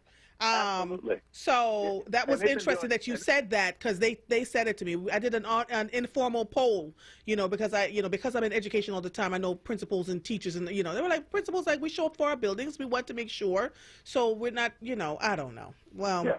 So I will add that it is. I'll add this little bit is that, like, I have principals who are concerned, and they're concerned to make sure that their schools are ready to open. I have the principals union who takes a different position on this, and I want to separate the union leadership from the leaders of our buildings who are principals who are doing great work. And I have a great deal of respect for those individuals. In fact, we had a town hall earlier today where I had all my administrators on, and we were able to talk through a lot of the issues, but they have been magnificent. They will continue to be magnificent, and we're going to continue to work together to make sure that our children have what they need so that we can eventually return to some in-person learning, because our young people need it, our families need it, and we will get there at some point. But we're going to get there. We're only going to get there if we're working together, not fighting all the time or like calling each other out. We're only going to get there if we stay focused and work together. Dr. William R. Height, Superintendent of the Philadelphia School District, thank you so much for having this conversation and for clarifying some of these things that we wanted to hear about, and for letting us know that the progress that you've been made and what still needs to be done. You have a most excellent afternoon, and I wish you all the best as you continue to work towards a hybrid model and getting schools back in session full time. Andrea, thank you for the opportunity, and you do the same. All right, you too. All right, bye-bye. Bye-bye. Wow. I was telling me things I didn't know. See, this is why it pays to ask questions and to really listen, and I did. I made some phone calls today. I was like, all right, call up my people, sending text messages. People were texting me, and I was like, all right, got to do, this was good. This was good. Thank you so much, Dr. Height. Now, I've got 1,000 calls, and oh, my Lord, and I have, let me see, wait a minute. Wait, because what I'm going to do is quickly take Autumn. Autumn. Hi. Hi, sweetie. And so I have to apologize to you because you were not on my list, and so I would have moved things around a little bit. Here is your options. We can talk now and have a short conversation, or you can call back on Thursday and talk to Mother at length. Which one do you want? I would love to talk to you at length on Thursday. That's what I'm talking about. So I want you to email me. Get a pen and paper, right? Okay. All right. A-L, so A as in apple, L as in lollipop, Sanders, Sanders, at WURDradio.com. Okay. And you and I are going to have because I know what this is about. And I really, there are students. I just talked to another young lady from another school district and other children I'm trying to coalesce all of you together so we can get these things happening across districts instead of just one. And what you're talking about here is too important for me to just have a 2-minute conversation with you about it. Okay? Thank you so much. All right, honey. Call Mother, email Mother, and we'll get you in on Thursday, okay? Okay, sounds all right. good. All right, bye, honey. Bye. I'm going to take a quick break so that I can take these 10 zillion callers on here, starting with Maurice. Lord help me. You are listening to The Source, 96.1 FM, 900 AM, streaming live on WordRadio.com. Follow us on all social media platforms at onWURD. Brianna, on line 2, hang up 2, honey. You'll call back on Thursday, okay? All right. 215-634-8065 is the number to call in. If you are hearing the sound of my voice, I am Andrea Lawful Sanders, and we'll be right back after these messages. He knew. Donald Trump knew how deadly COVID was months ago, and he lied about it. Just listen. Now it's turning out it's not just old people, Bob. Just today and yesterday, some startling facts came out. It's not just older young people to plenty of young people. Donald Trump knew as early as February just how deadly COVID was before anyone even died, and he did nothing about it. His indifference cost tens of thousands of black lives. It goes through air, Bob. You just breathe the air. That's how it's passed. It's also more deadly than even your strenuous flus. Nearly 200,000 dead. 1 in 5 are black. This virus is literally killing us, and Trump did nothing to stop it. Well, I think, Bob, really, to be honest with you, I wanted to always play it down. I still like playing it down because I don't want to create a panic. Too late, Mr. President. I'm Joe Biden, candidate for president, and I approve this message. Paid for by Biden for president. Need a new mattress? Stop by to see Julian, the Mattress Man, located at 7421 Stenton Avenue. You deal directly with the owner, Julian, to ensure the best prices on name brand mattresses like Sealy Posturepedic. Call 215-424-5550. That's 215-424-5550. Pico has many ways to help you lower your energy usage and save money at home. Here's one. If your heating and cooling system is more than 20 years old, it may be time for your contractor to replace it with a high-efficiency Energy Star certified model. You'll get a rebate from Pico and save on your monthly electric bill. You'll find a list of new heating and cooling system rebates at pico.com/rebates. Or you can call 1-888-5-PICO-SAVE for all the details. Plus, find instant discounts on smart thermostats and more at pico.com/marketplace. There's free shipping on orders over $49. You're listening to The Source on Word Radio, 96.1 FM and 900 AM WURD. Welcome back to The Source. I must give a shout out to my in-laws, Mama D and John, for showing up so that I could show up to the studios today to work. My husband could not be left alone, and they showed up for me in their PPE gear, and they had their little manskin, their little stuff on, and so that I could do this. I take my work seriously, but I also take loving my husband seriously, and so I wanted to make sure that he was safe so I could come in here and do what I had to do. So thank you, Mama D and John. I appreciate your being there for me. I have 4 callers that I have to talk to, and I have 8 minutes. I'm telling you all now, 2 minutes apiece so that I can get off the air on time. So sincerely, Sarita can't get on, all right? Maurice, my darling, how are you doing? Fine yourself. How's I'm good. What's going on? I like the point that Woody had brought up before Dr. Height came on about the inadequate and the different levels of the school across the city. Yes. No equivalency with the matching schools. And if you look at the schools and see why they're failing, it's a microcosm of the city. Yes. So, and then when Dr. Height came on, he talked about the inadequate of the schools and the many problems. And like he said, the problems was here before he came. But what I want to say is, I think one of the problems that I don't hear no one's talking about, the school must become a resource center, the school building. And it must become a partnership with your community. The community must be invested into the school, into that building, and that building must be invested into the community. It has to be more than just school. Yes. It has to be not just an education center, but a resource center. You know what, Maurice? I'm agreeing with you. What is going on today? You and the two, Maurice. This is good stuff. A resource center beyond just a place of learning. I agree. But what comes with that, though, Maurice, is that the unions, right? They're saying they only have to be in the buildings at a certain period of time. Who's going to what? It's a whole lot of intricacies involved in that. It is doable, but it's going to take people coming to the table to work together. The key is this: the unions can say what they want to say. There's something called a Public Combination Act. The school belongs to the community. The resources, and everyone has to sit down and design the resources around the school building, and may have to shift the resources from what's not working to something that will work. Because the school is big enough to hold the whole community, or a big percentage of the community. Now, one thing I want to say before I go, people always talk about census, right? Can you get 3,000 parents up in that school building at one time? Can you get them on different classrooms? Can you give them an application to fill the census out at the same time? We got to just use common sense. Yes. So you got to think outside the box. The school will have to be more than just a school. We cannot let no one dictate the Penn Quaker adequate system to us no longer. Yes. The structure. The unions say one thing, but they don't live in our community. Yes. Our people are failing. We're hemorrhaging. Yes. We have to do what's best for. It's not about best interest. It's about best friend, and we have to be the best friends of each other. Yes. Thank you, Maurice. So we have to come up with a solution of how we take care of this. Thank you. Thank you, Maurice. Thank you so much. Wow. Good stuff. I am loving the callers today. Frida, East Oak Lane. Frida, you there? Hi, I'm here. How you doing? I'm good, lady. How are you?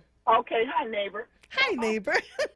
How are you? This is the very beginning, and I wanted to know if Dr. Height would be returning because my interest is competence. What exactly is the mastery for the children in the subject matter? The reading and the math. Because no matter how you set it up, 3 days in the building, I want to know about the content and how our children are taking in and absorbing the information. And I hold him responsible for that. Okay. All right, Frida. So guess what I'm going to do? I'm going to go work to get him back on so we can have that part of the conversation. Thank you so much. You're quite welcome, my sister. Have a good one. All right. Bye-bye. Prince. Hey, how are you? I'm good, sir. What's going on? Now, let me tell you, based on this interview, let me thank you for that interview. That interview was definitely a welcoming interview because I was an advocate for getting rid of Dr. Heights. And I from your interview, I now hear that he has it. He gets it. So if the little man is not working and you shut these schools down and it's predicated on people who are making way more salaries than little people, then that's unfair to everybody. You got it, Prince. You absolutely got it. Yep. Yeah, and so I never heard that from him because I was a little angry at that $100,000 new office that he put together.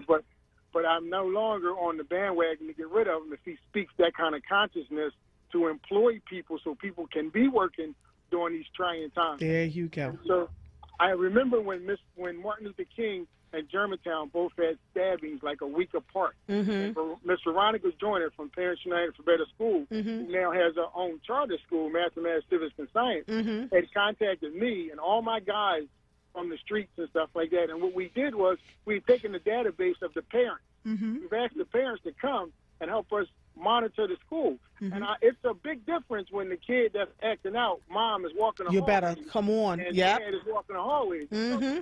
So if you have him back on, and anything I can do for the seniors Yes. in reference to teaching them how to operate landscaping equipment Yes. or anything vocational because they have the time out of school. Yes. We should dedicate a week or two to teach them because we can't be collective bargaining agreement based anymore. Mm-hmm. We just can't be. We're union governed, and that assures our kids not to get the full scope of learning which they could perhaps get from other entities in the community. And I'll hang up and I'll listen to you. Thank you so much. Oh, my God. Everybody's on point today. I love it. Oh, my gosh. Okay, Mama Gail. Peace and love. I hope you can hear me. I can hear you very well. How are you? Blessings. I am well, and I am so glad. This is my first time calling on your show. Oh, thank you. But I'm so glad because God is in control of all things. Mm-hmm. And I know that because the fact that Dr. Hite called in today is very important. He is a master at persuasion. Mm-hmm. He is one of the most incredible speakers you will ever hear. Mm-hmm. And it's one thing to hear Dr. Hite speak, but it's another when you go behind him and you know the facts. I know the facts. I didn't just come to Philadelphia. I didn't get involved in education over the 8 years he was here. I've been involved over 30 years in Philadelphia education. I have created, and I'm so glad Mr. Maurice just spoke, sister, because he talked about community partnerships. My family has invested in the school district. We don't ask people for money. We use our money to create partnerships with the school district. The problem with Dr. Hite is the people that work for him, and that's our concern. It's one thing to be the leader, but it's another when the people below you don't do what you say and are not on the same page with you. He has lost more good people as a result of the other folks that he has working for him. My daughter, myself, have created peace centers in the school. We've created peace cafes in the school. When you talk about partnerships, then we have to deal with principles. Principles, they use the word autonomy, meaning they don't want those particular principals have the ability to say what they want or don't want in the schools. We have to come to a point where, yes, we're having conversations, but there are decisions made that is a real partnership. My concern, and I know you have a short period of time, but my biggest concern, and I'm going to say this real quick, is at a time when we have seen our people shot in the street, when we've seen, I'm not talking in the 1800s, 1900s, I'm talking about now.